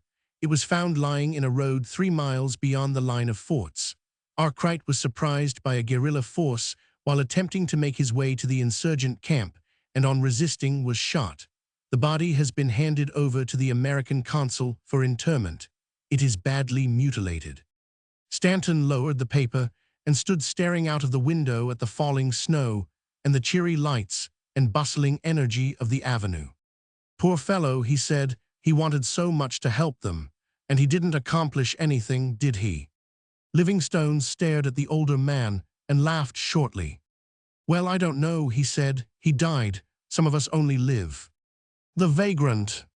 His Excellency Sir Charles Greville, K. 100, 1000, G., Governor of the Windless Islands, stood upon the veranda of Government House, surveying the new day with critical and searching eyes. Sir Charles had been so long absolute monarch of the Windless Isles that he had assumed unconsciously a mental attitude of suzerainty over even the glittering waters of the Caribbean Sea, and the coral reefs under the waters, and the rainbow skies that floated above them. But on this particular morning, not even the critical eye of the governor could distinguish a single flaw in the tropical landscape before him. The lawn at his feet ran down to meet the dazzling waters of the bay. The blue waters of the bay ran to meet a great stretch of absinthe green. The green joined a fairy sky of pink and gold and saffron. Islands of coral floated on the sea of absinthe, and derelict clouds of mother-of-pearl swung low above them, starting from nowhere and going nowhere, but drifting beautifully, like giant soap bubbles of light and color. Where the lawn touched the waters of the bay, the coconut palms reached their crooked lengths far up into the sunshine, and as the sea breeze stirred their fronds, they filled the hot air with whispers and murmurs like the fluttering of many fans. Nature smiled boldly upon the governor, confident in her bountiful beauty, as though she said, "Surely you cannot but be pleased with me today." And as though in answer, the critical and searching glance of Sir Charles relaxed. The crunching of the gravel and the rattle of the sentry's musket at salute recalled him to his high office and to the duties of the morning. He waved his hand, and as though it were a wand, the sentry moved again, making his way to the kitchen garden, and so around Government House and back to the lawn tennis court, maintaining in his solitary pilgrimage the dignity of Her Majesty's representative, as well as Her Majesty's power over the Windless Isles. The governor smiled slightly, with the ease of mind of one who finds all things good. Supreme authority, surroundings of endless beauty, the respectful, even humble, deference of his inferiors, and never even an occasional visit from a superior, had in 4 years lowered him into a bed of ease and self-satisfaction. He was cut off from the world, and yet of it. Each month there came, via Jamaica, the 3-weeks-old copy of the Weekly Times. He subscribed to Mudie's Colonial Library, and from the States he had imported an American lawnmower, the mechanism of which no one as yet understood. Within his own borders, he had created a healthy, orderly seaport out of what had been a sink of fever, and a refuge for all the ne'er-do-wells and fugitive revolutionists of Central America. He knew, as he sat each evening on his veranda, looking across the bay, that in the world beyond the pink and gold sunset men were still panting, struggling, and starving. Crises were rising and passing, strikes and panics, wars and the rumors of wars swept from continent to continent. A plague crept through India, a filibuster with 500 men at his back crossed an imaginary line and stirred the world from Cape Town to London. Emperors were crowned, the good queen celebrated the longest reign, and a captain of artillery, imprisoned in a swampy island in the South Atlantic, caused two hemispheres to clamor for his rescue, and lit a race war that stretched from Algiers to the boulevards. And yet, at the windless isles, all these happenings seemed to Sir Charles like the morning's memory of a dream. For these things never crossed the ring of the coral reefs. He saw them only as pictures in an illustrated paper a month old, and he was pleased to find that this was so. He was sufficient to himself, with his own responsibilities and social duties and public works. He was a man in authority who said to others, "Come," and "Go." Under him were commissioners, and under the commissioners district inspectors and boards of education and of highways. For the better health of the colony, he had planted trees that sucked the malaria from the air. For its better morals, he had substituted as a Sunday amusement cricket matches for cockfights, and to keep it at peace, he had created a local constabulary of native Negroes and had dressed them in the cast-off uniforms of London policemen. His handiwork was everywhere, and his interest was all sunk in his handiwork. The days passed gorgeous with sunshine, the nights breathed with beauty. It was an existence of leisurely occupation, and one that promised no change, and he was content. As it was Thursday, the council met that morning, and some questions of moment to the colony were to be brought up for consideration. The question of the dog tax was one which perplexed Sir Charles most particularly. The two councillors elected by the people and the three appointed by the Crown had disagreed as to this tax. Of the 500 British subjects at the seaport, all but 10 were owners of dogs, and it had occurred to Sassoon, the chemist, that a tax of £half-a-crown a year on each of these dogs would meet the expense of extending the Oystershell Road to the new cricket grounds. To this Snelgrove, who held the contract for the Narrow Gauge Railroad, agreed, but the three Crown councillors opposed the tax vigorously, on the ground that as scavengers alone the dogs were a boon to the colony and should be encouraged. The fact that each of these gentlemen owned not only one, but several dogs of high pedigree made their position one of great delicacy. There was no way by which the governor could test the popular will in the matter, except through his secretary, Mr. Clarges, who, at the cricket match between the local 11 and the officers and crew of H1000, S. Partridge, had been informed by the other owners of several fox terriers that, in their opinion, the tax was a piece of condemned tommyrot.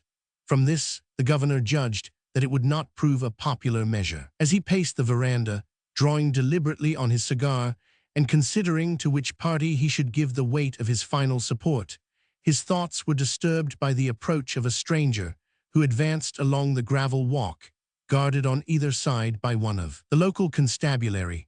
The stranger was young and of poor appearance. His bare feet were bound in a pair of the rope sandals worn by the natives. His clothing was of torn and soiled drill, and he fanned his face nonchalantly with a sombrero of battered and shapeless felt. Sir Charles halted in his walk, and holding his cigar behind his back, addressed himself to the sergeant. "A vagrant?" he asked. The words seemed to bear some amusing significance to the stranger, for his face lit instantly with a sweet and charming smile, and while he turned to hear the sergeant's reply, he regarded him with a kindly and affectionate interest. "Yes, Your Excellency." The governor turned to the prisoner. "Do you know the law of this colony regarding vagrants?" "I do not," the young man answered. His tone was politely curious and suggested that he would like to be further informed as to the local peculiarities of a foreign country. After 2 weeks' residence, the governor recited impressively, "All able-bodied persons who will not work are put to work or deported. Have you made any effort to find work?" Again the young man smiled charmingly. He shook his head and laughed. "Oh dear no," he said. The laugh struck the governor as impertinent. "Then you must leave by the next mail steamer if you have any money to pay your passage, or, if you have no money, you must go to work on the roads. Have you any money?" "If I had, I wouldn't be vagrant," the young man answered. His voice was low and singularly sweet. It seemed to suit the indolence of his attitude and the lazy, inconsequent smile. I called on our consular agent here. He continued leisurely to write a letter home for money, but he was disgracefully drunk, so I used his official notepaper to write to the State Department about him instead. The governor's deepest interest was aroused.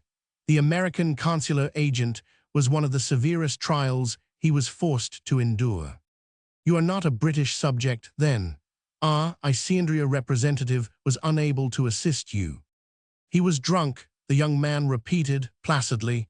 He has been drunk ever since I have been here, particularly in the mornings. He halted, as though the subject had lost interest for him, and gazed pleasantly at the sunny bay and up at the moving palms. Then, said the governor, as though he had not been interrupted, as you have no means of support, you will help support the colony until you can earn money to leave it. That will do, Sergeant. The young man placed his hat upon his head and turned to move away, but at the first step he swayed suddenly and caught at the negro's shoulder, clasping his other hand across his eyes. The sergeant held him by the waist and looked up at the governor with some embarrassment. The young gentleman has not been well, Sir Charles, he said, apologetically. The stranger straightened himself up and smiled vaguely. I am all right, he murmured. Sun's too hot. Sit down, said the governor. He observed the stranger more closely. He noticed now that beneath the tan his face was delicate and finely cut, and that his yellow hair clung closely to a well-formed head. He seems faint. Has he had anything to eat? Asked the governor. The sergeant grinned guiltily. Yes, Sir Charles, we've been feeding him at the barracks. It's fever, sir. Sir Charles was not unacquainted with fallen gentlemen, beachcombers, remittance men, and vagrants who had known better days, and there had been something winning in this vagrant's smile. And moreover, he had reported that thorn in his flesh, the consular agent, to the proper authorities. He conceived an interest in a young man who, though with naked feet, did not hesitate to correspond with his Minister of Foreign Affairs. How long have you been ill? He asked. The young man looked up from where he had sunk on the steps and roused himself with a shrug. It doesn't matter, he said. I've had a touch of Chaggers ever since I was on the isthmus. I was at work there on the railroad. Did you come here from Colon? No, I worked up the Pacific side. I was clerking with Rossner Brothers at Amapala for a while because I speak a little German, and then I footed it over to Puerto Cortez and got a job with the lottery people. They gave me $20 a month gold for rolling the tickets, and I put it all in the drawing and won as much as 10. He laughed and, sitting erect, drew from his pocket a roll of thin green papers. These are for the next drawing, he said. Have some, he added. He held them towards the Negro sergeant, who, under the eye of the governor, resisted and then spread the tickets on his knee like a hand at cards. I stand to win a lot with these, he said with a cheerful sigh. You see, until the list's published, I'm prospectively worth $20,000. And he added, I break stones in the sun. He rose unsteadily and saluted the governor with a nod. Good morning, sir, he said, and thank you. Wait, Sir Charles commanded. A new form of punishment had suggested itself, in which justice was tempered with mercy. Can you work one of your American lawnmowers? He asked. The young man laughed delightedly. I never tried, he said, but I've seen it done. If you've been ill, it would be murder to put you on the Shell Road. The governor's dignity relaxed into a smile. I don't desire international complications, he said. Sergeant, take the Shimto the kitchen and tell Corporal Mallon to give him that American lawn-mowing machine. Possibly he may understand its mechanism. Mallon only cuts holes in the turf with it. And he waved his hand in dismissal, and as the three men moved away, he buried himself again in the perplexities of the dog tax. 10 minutes later, the deliberations of the council were disturbed by a loud and persistent rattle, like the whir of a Maxim gun, which proved, on investigation, to arise from the American lawnmower. The vagrant was propelling it triumphantly across the lawn, and gazing down at it with the same fond pride with which a nursemaid leans over the perambulator to observe her lusty and gurgling charge. The councillors had departed. Sir Charles was thinking of breakfast. The Maxim-like lawnmower still irritated the silent hush of midday, when from the waters of the inner harbor there came suddenly the sharp report of a saluting gun and the rush of falling anchor chains. There was still a week to pass before the mail steamer should arrive, and H-1000 S. Partridge had departed for Nassau. Besides these ships, no other vessel had skirted the buoys of the bay in 8 long, smiling months. Mr. Clarges, the secretary, with an effort to appear calm, and the orderly, suffocated with the news, entered through separate doors at the same instant. The secretary filed his report first. "A yacht's just anchored in the bay, Sir Charles," he said. The orderly's face fell. He looked aggrieved. "An American yacht," he corrected. "And much larger than the Partridge," continued the secretary. The orderly took a hasty glance back over his shoulder. "She has her launch lowered already, sir," he said. Outside, the whir of the lawnmower continued undisturbed. Sir Charles reached for his meringues, and the 3 men hurried to the veranda. "It looks like a man-of-war," said Sir Charles. "No," he added, adjusting the binocular, "she's a yacht. She flies the New York Yacht Club pennant. No, she's showing the owner's absent pennant. He must have left in the launch. He's coming ashore now." "He seems in a bit of a hurry," growled Mr. Clarges. "Those Americans," always murmured Sir Charles from behind the binocular. He did not quite know that he enjoyed this sudden onslaught upon the privacy of his harbor and port. It was in itself annoying, and he was further annoyed to find that it could in the least degree disturb his poise. The launch was growing instantly larger, like an express train approaching a station at full speed. Her flags flew out as flat as pieces of painted tin. Her bits of brasswork flashed like fire. Already, the ends of the wharves were white with groups of natives. "You might think he was going to ram the town," suggested the secretary. "Oh, I say," he exclaimed, in remonstrance, "he's making in for your private wharf." The governor was rearranging the focus of the glass with nervous fingers. "I believe," he said, "noyous upon my word, there are ladies in that launch." "Ladies, sir." The secretary threw a hasty glance at the binocular, but it was in immediate use. The clatter of the lawnmower ceased suddenly, and the relief of its silence caused the governor to lower his eyes. He saw the lawnmower lying prostrate on the grass. The vagrant had vanished. There was a sharp tinkle of bells, and the launch slipped up to the wharf and halted as softly as a bicycle. A man in a yachting suit jumped from her, and making some laughing speech to the 2 women in the stern, walked briskly across the lawn, taking a letter from his pocket as he came. Sir Charles awaited him gravely. The occupants of the launch had seen him, and it was too late to retreat. "Sir Charles Greville, I believe," said the yachtsman. He bowed and ran lightly up the steps. "I am Mr. Robert Collier from New York," he said. "I have a letter to you from your ambassador at Washington. If you'll pardon me, I'll present it in person. I had meant to leave it, but seeing you," he paused, and gave the letter in his hand to Sir Charles, who waved him towards his library. Sir Charles scowled at the letter through his monocle, and then shook hands with his visitor. "I am very glad to see you, Mr. Collier," he said. "He says here you are preparing a book on our colonies in the West Indies." He tapped the letter with his monocle. "I am sure I shall be most happy to assist you with any information in my power." "Well, I am writing a bookies," Mr. Collier observed doubtfully, "but it's a logbook. This trip I am on pleasure bent, and I also wish to consult with you on a personal matter. However, that can wait." He glanced out of the windows to where the launch lay in the sun. "My wife came ashore with me, Sir Charles," he said, "so that in case there was a Lady Greville, Mrs. Collier could call on her, and we could ask if you would waive etiquette and do us the honor to dine with us tonight on the yacht, that is, if you are not engaged." Sir Charles smiled. "There is no Lady Greville," he said, "and I personally do not think I am engaged elsewhere." He paused in thought, as though to make quite sure he was not. "No," he added, "I have no other engagement. I will come with pleasure." Sir Charles rose and clapped his hands for the orderly. "Possibly the ladies will come up to the veranda?" he asked. "I cannot allow them to remain at the end of my wharf." He turned and gave directions to the orderly to bring limes and bottles of soda and ice, and led the way across the lawn. Mrs. Collier and her friend had not explored the grounds of Government House for over 10 minutes before Sir Charles felt that many years ago he had personally arranged their visit, that he had known them for even a longer time, and that, Now that they had finally arrived, they must never depart. To them there was apparently nothing on his domain which did not thrill with delightful interest. They were as eager as two children at a pantomime, and as unconscious. As a rule, Sir Charles had found it rather difficult to meet the women of his colony on a path which they were capable of treading intelligently.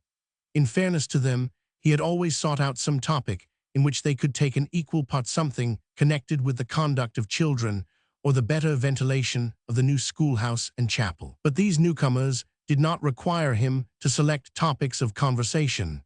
They did not even wait for him to finish those which he himself introduced. They flitted from one end of the garden to the other with the eagerness of two midshipmen on shore leave, and they found something to enjoy in what seemed to the governor the most commonplace of things. The zouave uniform of the sentry, the old Spanish cannon converted into peaceful gateposts, the aviary with its screaming paroquets, the botanical station, and even the ice machine were all objects of delight. On the other hand, the interior of the famous palace, which had been sent out complete from London, and which was wont to fill the wives of the colonials with awe or to reduce them to whispers, for some reason failed of its effect. But they said they loved the large gold 5 RS on the back of the councillors' chairs, and they exclaimed aloud over the red leather dispatch boxes and the great seal of the colony, and the mysterious envelopes marked on Her Majesty's service. "Isn't it too exciting, Florence?" demanded Mrs. Collier. "This is the table where Sir Charles sits and writes letters on Her Majesty's service, and presses these buttons, and warships spring up in perfect shoals. Oh, Robert," she sighed, "I do wish you had been a governor." The young lady, called Florence, stood looking down into the great armchair in front of the governor's table. "May I?" she asked. She slid fearlessly in between the oak arms of the chair and smiled about her. Afterwards, Sir Charles remembered her as she appeared at that moment with the red leather of the chair behind her, with her gloved hands resting on the carved oak, and her head on one side, smiling up at him. She gazed with large eyes at the blue linen envelopes, the stiff documents in red tape, the tray of black sand, and the goosequill pens. "I am now the Countess Zika," she announced. "No, I am Diana of the Crossways, and I mean to discover a state secret and sell it to the Daily Telegraph." "Sir Charles," she demanded, "if I press this electric button, is war declared anywhere, or what happens?" "That second button," said Sir Charles, after deliberate scrutiny, "is the one which communicates with the pantry. The governor would not consider their returning to the yacht for luncheon." "You might decide to steam away as suddenly as you came," he said gallantly, "and I cannot take that chance. This is Bachelor's Hall, so you must pardon my people if things do not go very smoothly." He himself led them to the great guest chamber, where there had not been a guest for many years, and he noticed, as though for the first time, that the halls through which they passed were bare, and that the floor was littered with unpacked boxes and gun cases. He also observed for the first time that maps of the colony, with the coffee plantations and mahogany belt marked in different inks, were not perhaps so decorative as pictures and mirrors and family portraits. And he could have wished that the native servants had not stared so admiringly at the guests, nor directed each other in such aggressive whispers. On those other occasions, when the wives of the councillors came to the semi-annual dinners, the native servants had seemed adequate to all that was required of them. He recollected with a flush that in the town these semi-annual dinners were described as banquets. He wondered if to these visitors from the outside world it was all equally provincial. But their enjoyment was apparently unfeigned and generous.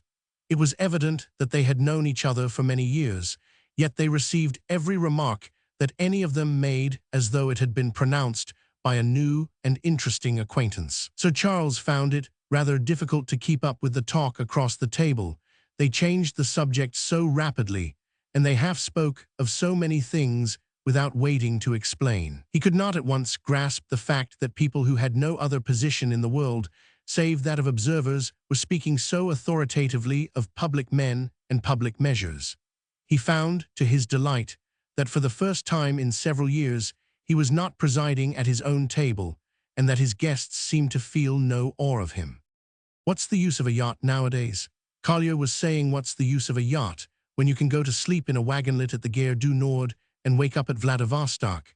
And look at the time it saves. 11 days to Gib, 6 to Port Said, and 15 to Columbather. You are only halfway around, and you're already 16 days behind the man in the wagonlit. But nobody wants to go to Vladivostok, said Miss Cameron, or anywhere else in a wagonlit. But with a yacht, you can explore out-of-the-way places, and you meet new and interesting people. We wouldn't have met Sir Charles if we had waited for a wagonlit. She bowed her head to the governor, and he smiled with gratitude. He had lost Mr. Collier somewhere in the Indian Ocean, and he was glad she had brought them back to the windless isles once more. And again, I repeat that the answer to that is, why not?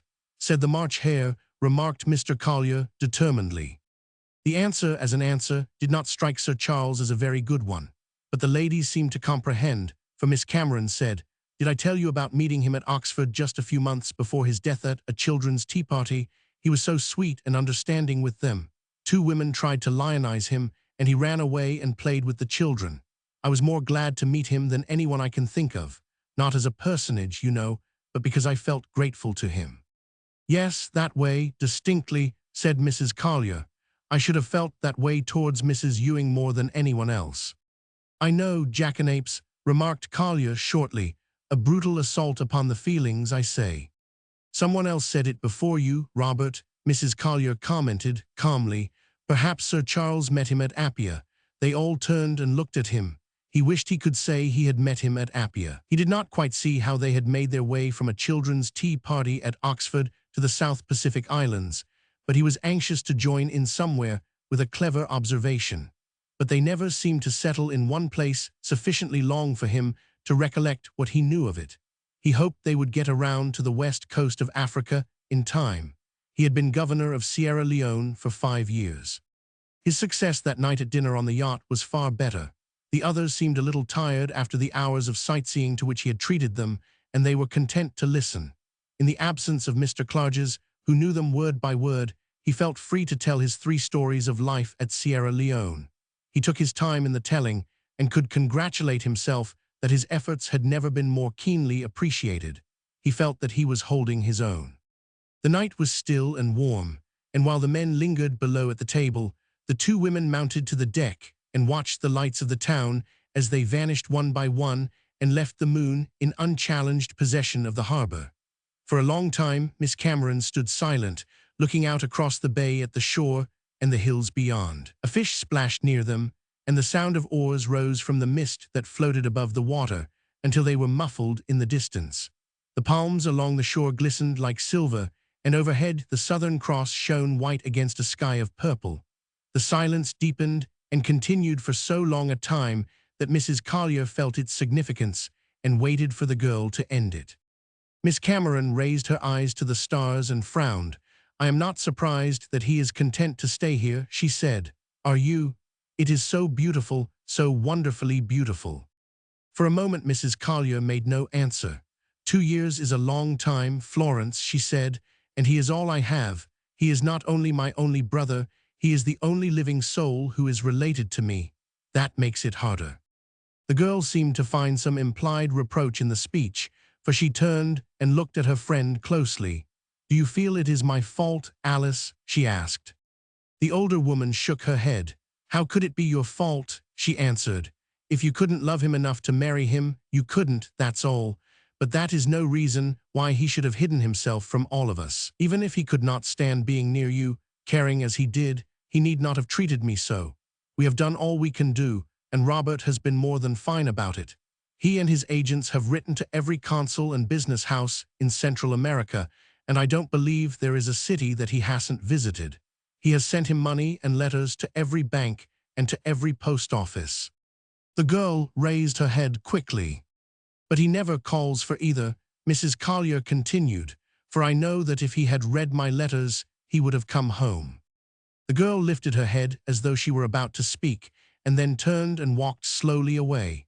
After a few moments she returned and stood, with her hands resting on the rail, looking down into the water. "I wrote him 2 letters," she said. In the silence of the night her voice was unusually clear and distinct. "You make me wonder if they ever reached him." Mrs. Collier, with her eyes fixed upon the girl, rose slowly from her chair and came towards her. She reached out her hand and touched Miss Cameron on the arm. "Florence," she said, in a whisper, "have you?" The girl raised her head slowly and lowered it again. Yes, she answered. I told him to come back to me. Alice, she cried. I begged him to come back. She tossed her hands apart and again walked rapidly away, leaving the older woman standing motionless. A moment later, when Sir Charles and Mr. Collier stepped out upon the deck, they discovered the two women standing close together, two white, ghostly figures in the moonlight, and as they advanced towards them, they saw Mrs. Collier take the girl for an instant in her arms. Sir Charles was asking Miss Cameron how long she thought an immigrant should be made to work for his freehold allotment, when Mr. Collier and his wife rose at the same moment and departed on separate errands. They met most mysteriously in the shadow of the wheelhouse. What is it? Is anything wrong with Florence? Collier asked anxiously. Not homesick, is she? Mrs. Collier put her hands on her husband's shoulders and shook her head. Wrong? No, thank heaven. It's as right can be, she cried. She's written to him to come back, but he's never answered, and so now it's all right.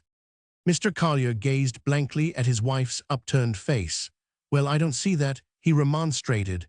What's the use of her being in love with him now when he can't be found? What? Why didn't she love him 2 years ago when he was where you could get at him at her house, for instance? He was there most of his time. She would have saved a lot of trouble. However, he added, energetically, this makes it absolutely necessary to find that young man and bring him to his senses. Well, search this place for the next few days, and then well try the mainland again. I think I'll offer a reward for him and have it printed in Spanish and pasted up in all the plazas. We might add a line in English, she has changed her mind. That would bring him home, wouldn't it? Don't be unfeeling, Robert, said Mrs. Collier. Her husband raised his eyes appealingly and addressed himself to the moon. I ask you now, he complained, is that fair to a man who has spent 6 months on Muleback trying to round up a prodigal brother-in-law?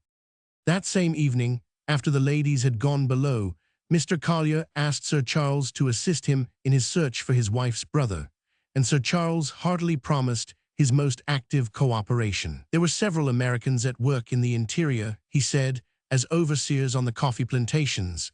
It was possible that the runaway might be among them. It was only that morning Sir Charles remembered that an American had been at work repairing his lawnmower, as he considerately expressed it. He would send for him on the morrow. But on the morrow, the slave of the lawnmower was reported on the list of prisoners as missing, and Corporal Mallon was grieved, but refused to consider himself responsible. Sir Charles himself had allowed the vagrant unusual freedom, and the vagrant had taken advantage of it and probably escaped to the hills or up the river to the logwood camp. Telegraph a description of him to Inspector Garrett, Sir Charles directed, and to the heads of all up stations, and when he returns, bring him to me. So great was his zeal that Sir Charles further offered to join Mr. Collier in his search among the outlying plantations, but Mr. Collier preferred to work alone. He accordingly set out at once, armed with letters to the different district inspectors, and in his absence delegated to Sir Charles the pleasant duty of caring for the wants of Miss Cameron and his wife. Sir Charles regarded the latter as deserving of all sympathy, for Mr. Collier, in his efforts to conceal the fact from the governor that Florence Cameron was responsible, or in any way concerned, in the disappearance of the missing man, had been too mysterious. Sir Charles was convinced that the fugitive had swindled his brother-in-law and stolen his sister's jewels. The days which followed were to the governor days and nights of strange discoveries. He recognized that the missionaries from the great outside world had invaded his shores and disturbed his gods and temples. Their religion of progress and activity filled him with doubt and unrest. In this century, Mr. Collier had declared, nothing can stand still. It's the same with a corporation or a country or a man. We must either march ahead or fall out. We can't mark time. What? Exactly, certainly not, Sir Charles had answered, but in his heart he knew that he himself had been marking time under these soft tropical skies while the world was pushing forward. The thought had not disturbed him before. Now he felt guilty. He conceived a sudden intolerance, if not contempt, for the little village of whitewashed houses, for the rafts of mahogany and of logwood that bumped against the pierheads, for the sacks of coffee piled high like barricades under the corrugated zinc sheds along the wharf. Each season it had been his pride to note the increase in these exports. The development of the resources of his colony had been a work in which he had felt that the colonial secretary took an immediate interest. He had believed that he was one of the important wheels of the machinery which moved the British Empire, and now, in a day, he was undeceived. It was forced upon him that to the eyes of the outside world, he was only a greengrocer operating on a large scale. He provided the British public with coffee for its breakfast, with drugs for its stomach, and with strange woods for its dining-room furniture and walking sticks. He combated this ignominious characterization of his position indignantly. The new arrivals certainly gave him no hint that they considered him so lightly. This thought greatly comforted him, for he felt that in some way he was summoning to his aid all of his assets and resources to meet an expert and final valuation. As he ranged them before him, he was disturbed and happy to find that the value he placed upon them was the value they would have in the eyes of a young girl, not a girl of the shy, mother-robying, man-worshipping English type, but a girl such as Miss Cameron seemed to be, a girl who could understand what you were trying to say before you said it, who could take an interest in rates of exchange and preside at a dinner table, who was charmingly feminine and clever, and who was respectful of herself and of others. In fact, he decided, with a flush, that Miss Cameron herself was the young girl he had in his mind. "Why not?" he asked. The question came to him in his room, the sixth night of their visit, and he strode over to the long pier-glass and stood studying himself critically for the first time in years. He was still a fine-looking, well-kept man. His hair was thin, but that fact did not show, and his waist was lost, but riding and tennis would set that right. He had means outside of his official salary, and there was the title, such as it was.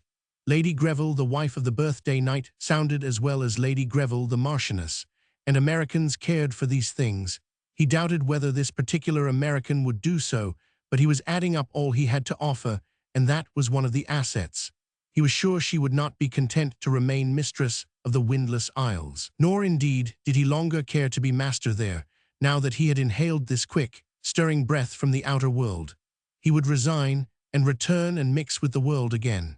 He would enter Parliament, a man so well acquainted as himself with the Gold Coast of Africa and with the trade of the West Indies, must always be of value in the lower house. This value would be recognized, no doubt, and he would become at first an undersecretary for the colonies, and then, in time, colonial secretary and a cabinet minister.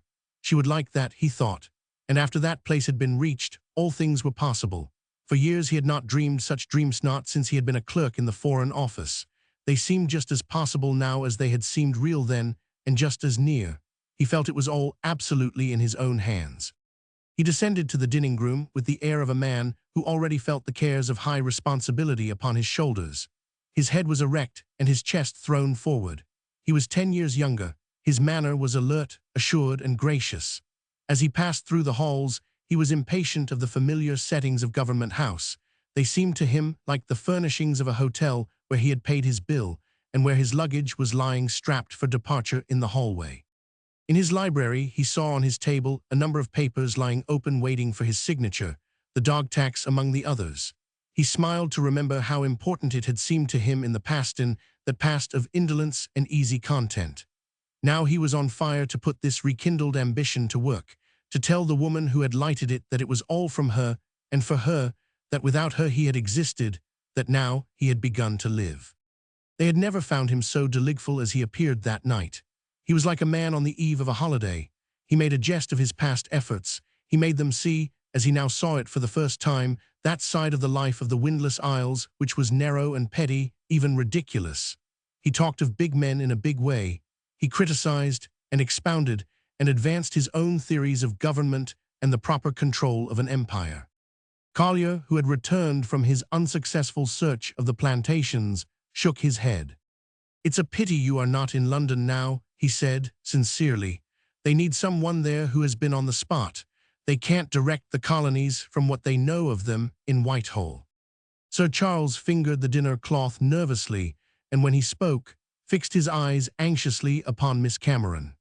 "Do you know," he said, "I have been thinking of doing that very thing, of resigning my post here and going back, entering Parliament, and all the rest of it. His declaration met with a unanimous chorus of delight.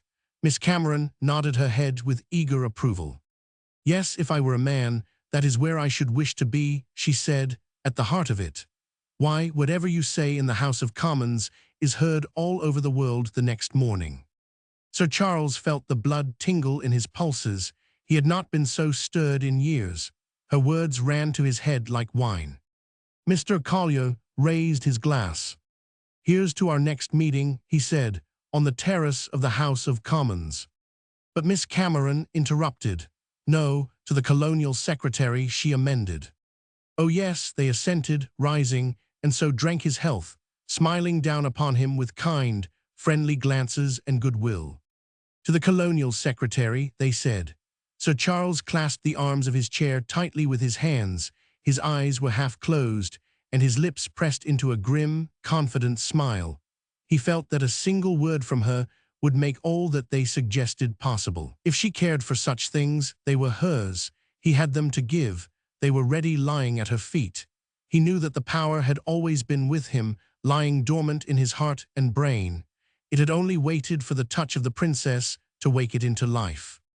The American visitors were to sail for the mainland the next day, but he had come to know them so well in the brief period of their visit that he felt he dared speak to her that same night. At least, he could give her some word that would keep him in her mind until they met again in London, or until she had considered her answer. He could not expect her to answer at once. She could take much time. What else had he to do now but to wait for her answer? It was now all that made life. Collier and his wife had left the veranda and had crossed the lawn towards the water's edge. The moonlight fell full upon them with all the splendor of the tropics and lit the night with a brilliant, dazzling radiance. From where Miss Cameron sat on the veranda in the shadow, Sir Charles could see only the white outline of her figure and the indolent movement of her fan. Collier had left his wife and was returning slowly towards the step. Sir Charles felt that if he meant to speak, he must speak now and quickly. He rose and placed himself beside her in the shadow, and the girl turned her head inquiringly and looked up at him. But on the instant, the hush of the night was broken by a sharp challenge, and the sound of men's voices raised in anger. There was the noise of a struggle on the gravel, and from the corner of the house, the two sentries came running, dragging between them a slight figure that fought and wrestled to be free. Sir Charles exclaimed with indignant impatience, and turning, strode quickly to the head of the steps. "What does this mean?" he demanded. "What are you doing with that man? Why did you bring him here?" As the soldiers straightened to attention, their prisoner ceased to struggle and stood with his head bent on his chest. His sombrero was pulled down low across his forehead. "He was crawling through the bushes, Sir Charles," the soldier panted. "Watching that gentleman, sir." He nodded over his shoulder towards Collier. "I challenged, and he jumped to run, and we collared him. He resisted, Sir Charles." The mind of the governor was concerned with other matters than trespassers. "Well, take him to the barracks then," he said. "Report to me in the morning. That will do." The prisoner wheeled eagerly, without further show of resistance, and the soldiers closed in on him on either side. But as the three men moved away together, their faces, which had been in shadow, were now turned towards Mr. Collier, who was advancing leisurely and with silent footsteps across the grass. He met them face to face, and as he did so, the prisoner sprang back and threw out his arms in front of him with the gesture of a man who entreats silence. Mr. Collier halted as though struck to stone, and the two men confronted each other without moving. "Good God," Mr. Collier whispered. He turned stiffly and slowly, as though in a trance, and beckoned to his wife, who had followed him. "Alice," he called. He stepped backwards towards her, and taking her hand in one of his, drew her towards the prisoner. "Here he is," he said. They heard her cry Henry, with the fierceness of a call for help, and saw her rush forward and stumble into the arms of the prisoner, and their two heads were bent close together.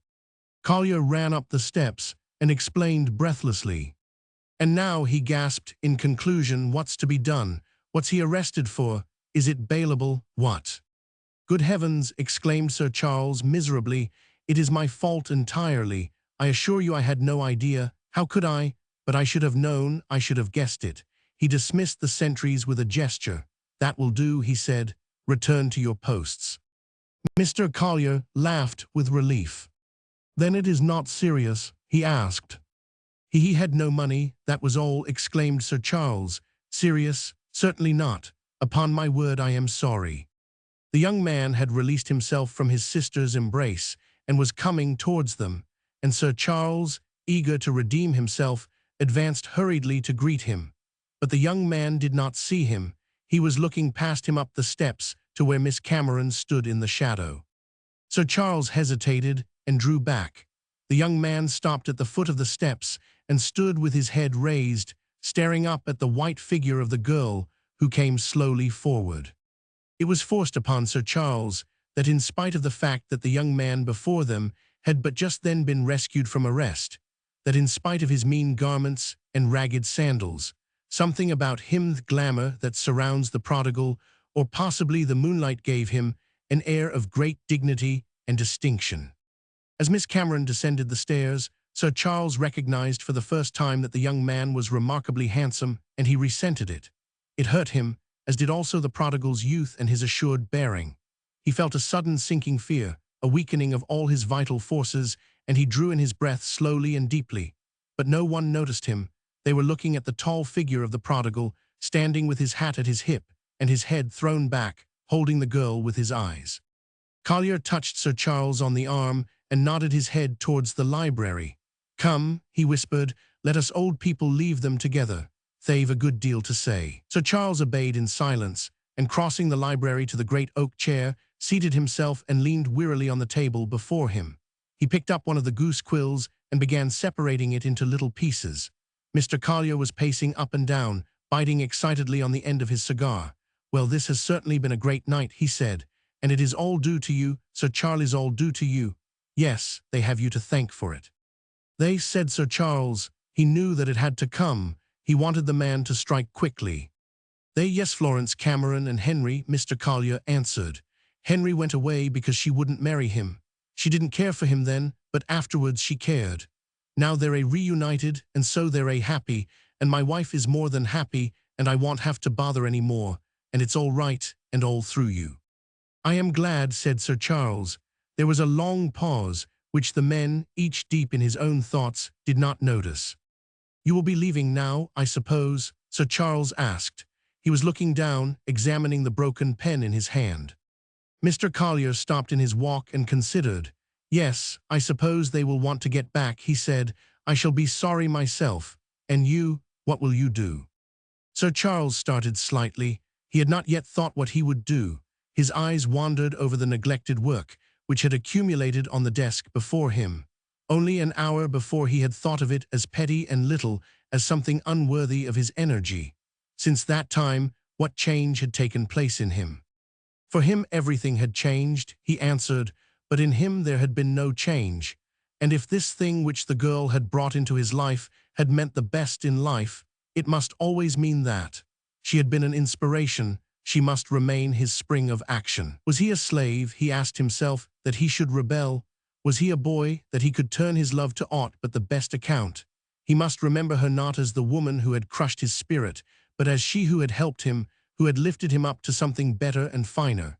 He would make sacrifice in her name. It would be in her name that he would rise to high places and accomplish much good.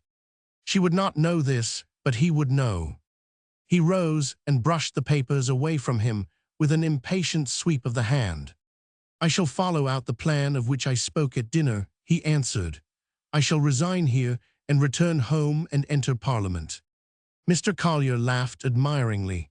"I love the way you English take your share of public life," he said, "the way you spend yourselves for your country and give your brains, your lives, everything you have all for the empire." Through the open window, Sir Charles saw Miss Cameron half hidden by the vines of the veranda. The moonlight falling about her transformed her into a figure which was ideal, mysterious, and elusive, like a woman in a dream. He shook his head wearily. "For the empire?" he asked. "The last ride together." A sketch containing 3 points of view. What the poet laureate wrote.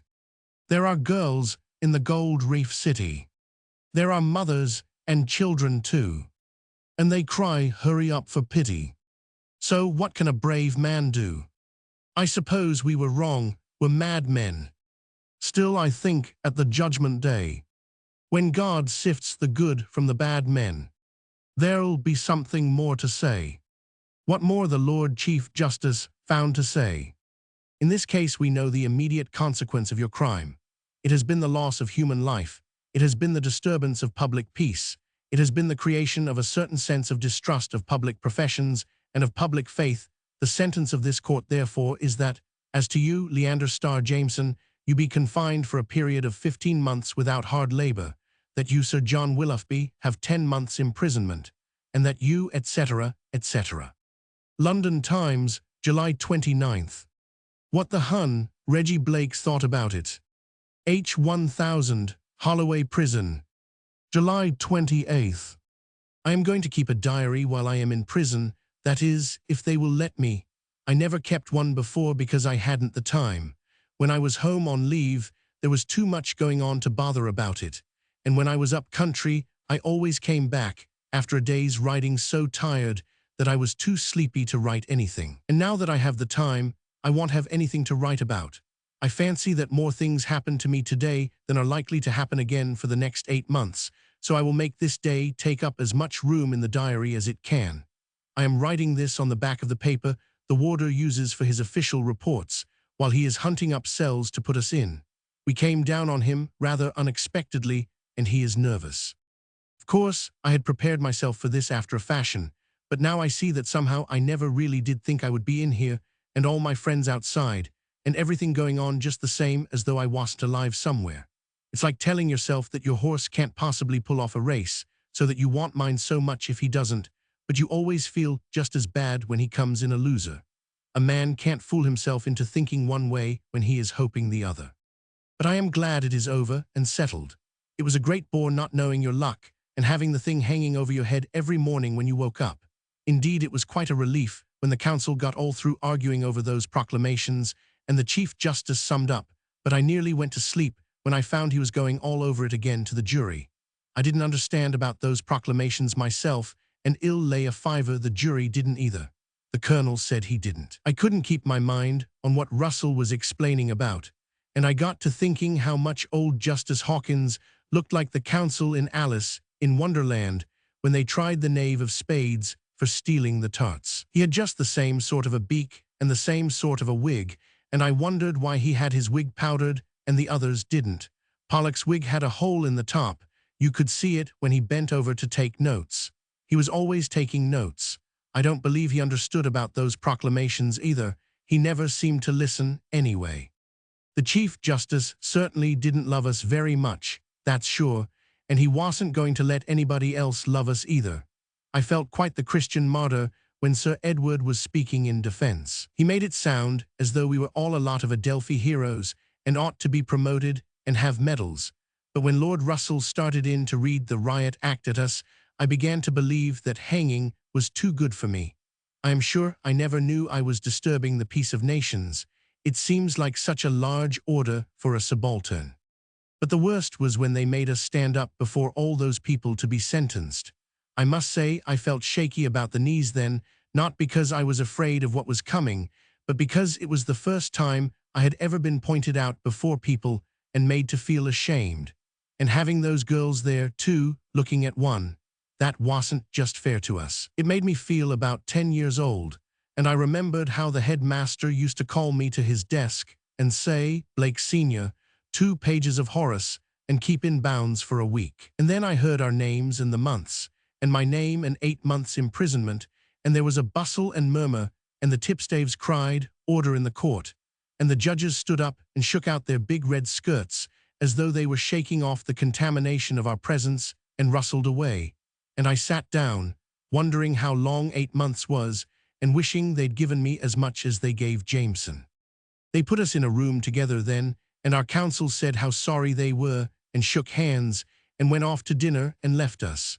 I thought they might have waited with us and been a little late for dinner just that once, but no one waited except a lot of costers outside whom we did not know. It was 8 o'clock and still quite light when we came out, and there was a line of four-wheelers and a hansom ready for us.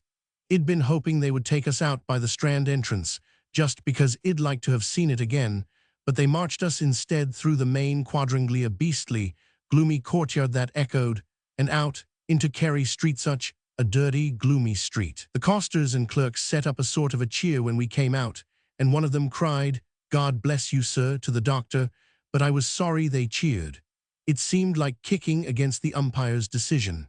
The colonel and I got into a hansom together, and we trotted off into Chancery Lane and turned into Holborn. Most of the shops were closed, and the streets looked empty, but there was a lighted clock face over Mooney's public house, and the hands stood at 8:15.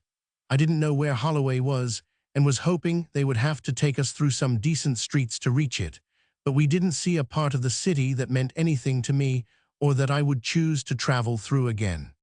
Neither of us talked, and I imagined that the people in the streets knew we were going to prison, and I kept my eyes on the enamel card on the back of the apron. I suppose I read two-wheeled hackney carriage, if hired and discharged within the formal limit, once, at least 100 times. I got more sensible after a bit, and when we had turned into Gray's Inn Road, I looked up and saw a tram in front of us with Holloway Road and King's X painted on the steps, and the colonel saw it about the same time, I fancy, for we each looked at the other, and the colonel raised his eyebrows. It showed us that at least the cabman knew where we were going. They might have taken us for a turn through the West End first, I think, the colonel said. I'd like to have had a look around, wouldn't you? This isn't a cheerful neighborhood, is it? There were a lot of children playing in St. Andrew's Gardens, and a crowd of them ran out just as we passed, shrieking and laughing over nothing, the way kiddies do, and that was about the only pleasant sight in the ride. I had quite a turn when we came to the new hospital just beyond, for I thought it was Holloway, and it came over me what 8 months in such a place meant. I believe if I hadn't pulled myself up sharp, I'd have jumped out into the street and run away. It didn't last more than a few seconds, but I don't want any more like them. I was afraid there's no use pretending it was anything else. I was in a dumb, silly funk, and I turned sick inside and shook, as I have seen a horse shake when he shies at nothing and sweats and trembles down his sides. During those few seconds, it seemed to be more than I could stand. I felt sure that I couldn't do it, that I'd go mad if they tried to force me. The idea was so terribly off, not being master over your own legs and arms, to have your flesh and blood, and what brains God gave you buried alive in stone walls, as though they were in a safe, with a time lock on the door set for 8 months ahead. There's nothing to be afraid of in a stone wall really, but it's the idea of the Thingoff not being free to move about, especially to a chap that has always lived in the open as I have, and has had men under him. It was no wonder I was in a funk for a minute. I'll bet a fiver the others were too, if they'll only own up to it. I don't mean for long, but just when the idea first laid hold of them. Anyway, it was a good lesson to me, and if I catch myself thinking of it again, I'll whistle or talk to myself out loud and think of something cheerful. And I don't mean to be one of those chaps who spends his time in jail counting the stones in his cell, or training spiders, or measuring how many of his steps make a mile, for madness lies that way. I mean to sit tight and think of all the good times I've had, and go over them in my mind very slowly, so as to make them last longer, and remember who was there and what we said, and the jokes and all that. I'll go over house parties I have been on, and the times I've had in the Riviera, and scouting parties Dr. Jim led up country when we were taking Matabele land. They say that if you're a good here, they give you things to read after a month or two, and then I can read up all those instructive books that a fellow never does read until he's laid up in bed. But that's crowding ahead a bit. I must keep to what happened today. We struck York Road at the back of the Great Western Terminus, and I half hoped we might see some chap we knew coming or going away. I would like to have waved my hand to him. It would have been fun to have seen his surprise the next morning when he read in the paper that he had been bowing to jailbirds, and then I would like to have cheated the tipstaves out of just one more friendly goodby. I wanted to say goodby to somebody, but I really couldn't feel sorry to see the last of any one of those we passed in the streets. They were such a dirty, unhappy-looking lot, and the railroad wall ran on forever apparently, and we might have been in a foreign country for all we knew of it. There were just sooty grey brick tenements and gasworks on one side, and the railroad cutting on the other, and semaphores and telegraph wires overhead, and smoke and grime everywhere. It looked exactly like the sort of street that should lead to a prison, and it seemed a pity to take a smart hansom and a good cob into it. It was just a bit different from our last ride to when we rode through the night from Kruger's Dorp with hundreds of horses' hoofs pounding on the soft veldt behind us, and the carbines clanking against the stirrups as they swung on the sling belts. We were being hunted then, harassed on either side, scurrying for our lives like the Derby dog in a racetrack when everyone hoots him and no man steps out to help. We were sick for sleep, sick for food, lashed by the rain, and we knew that we were beaten. But we were free still, and under open skies with the derricks of the Rand rising like gallows on our left, and Johannesburg only 15 miles away.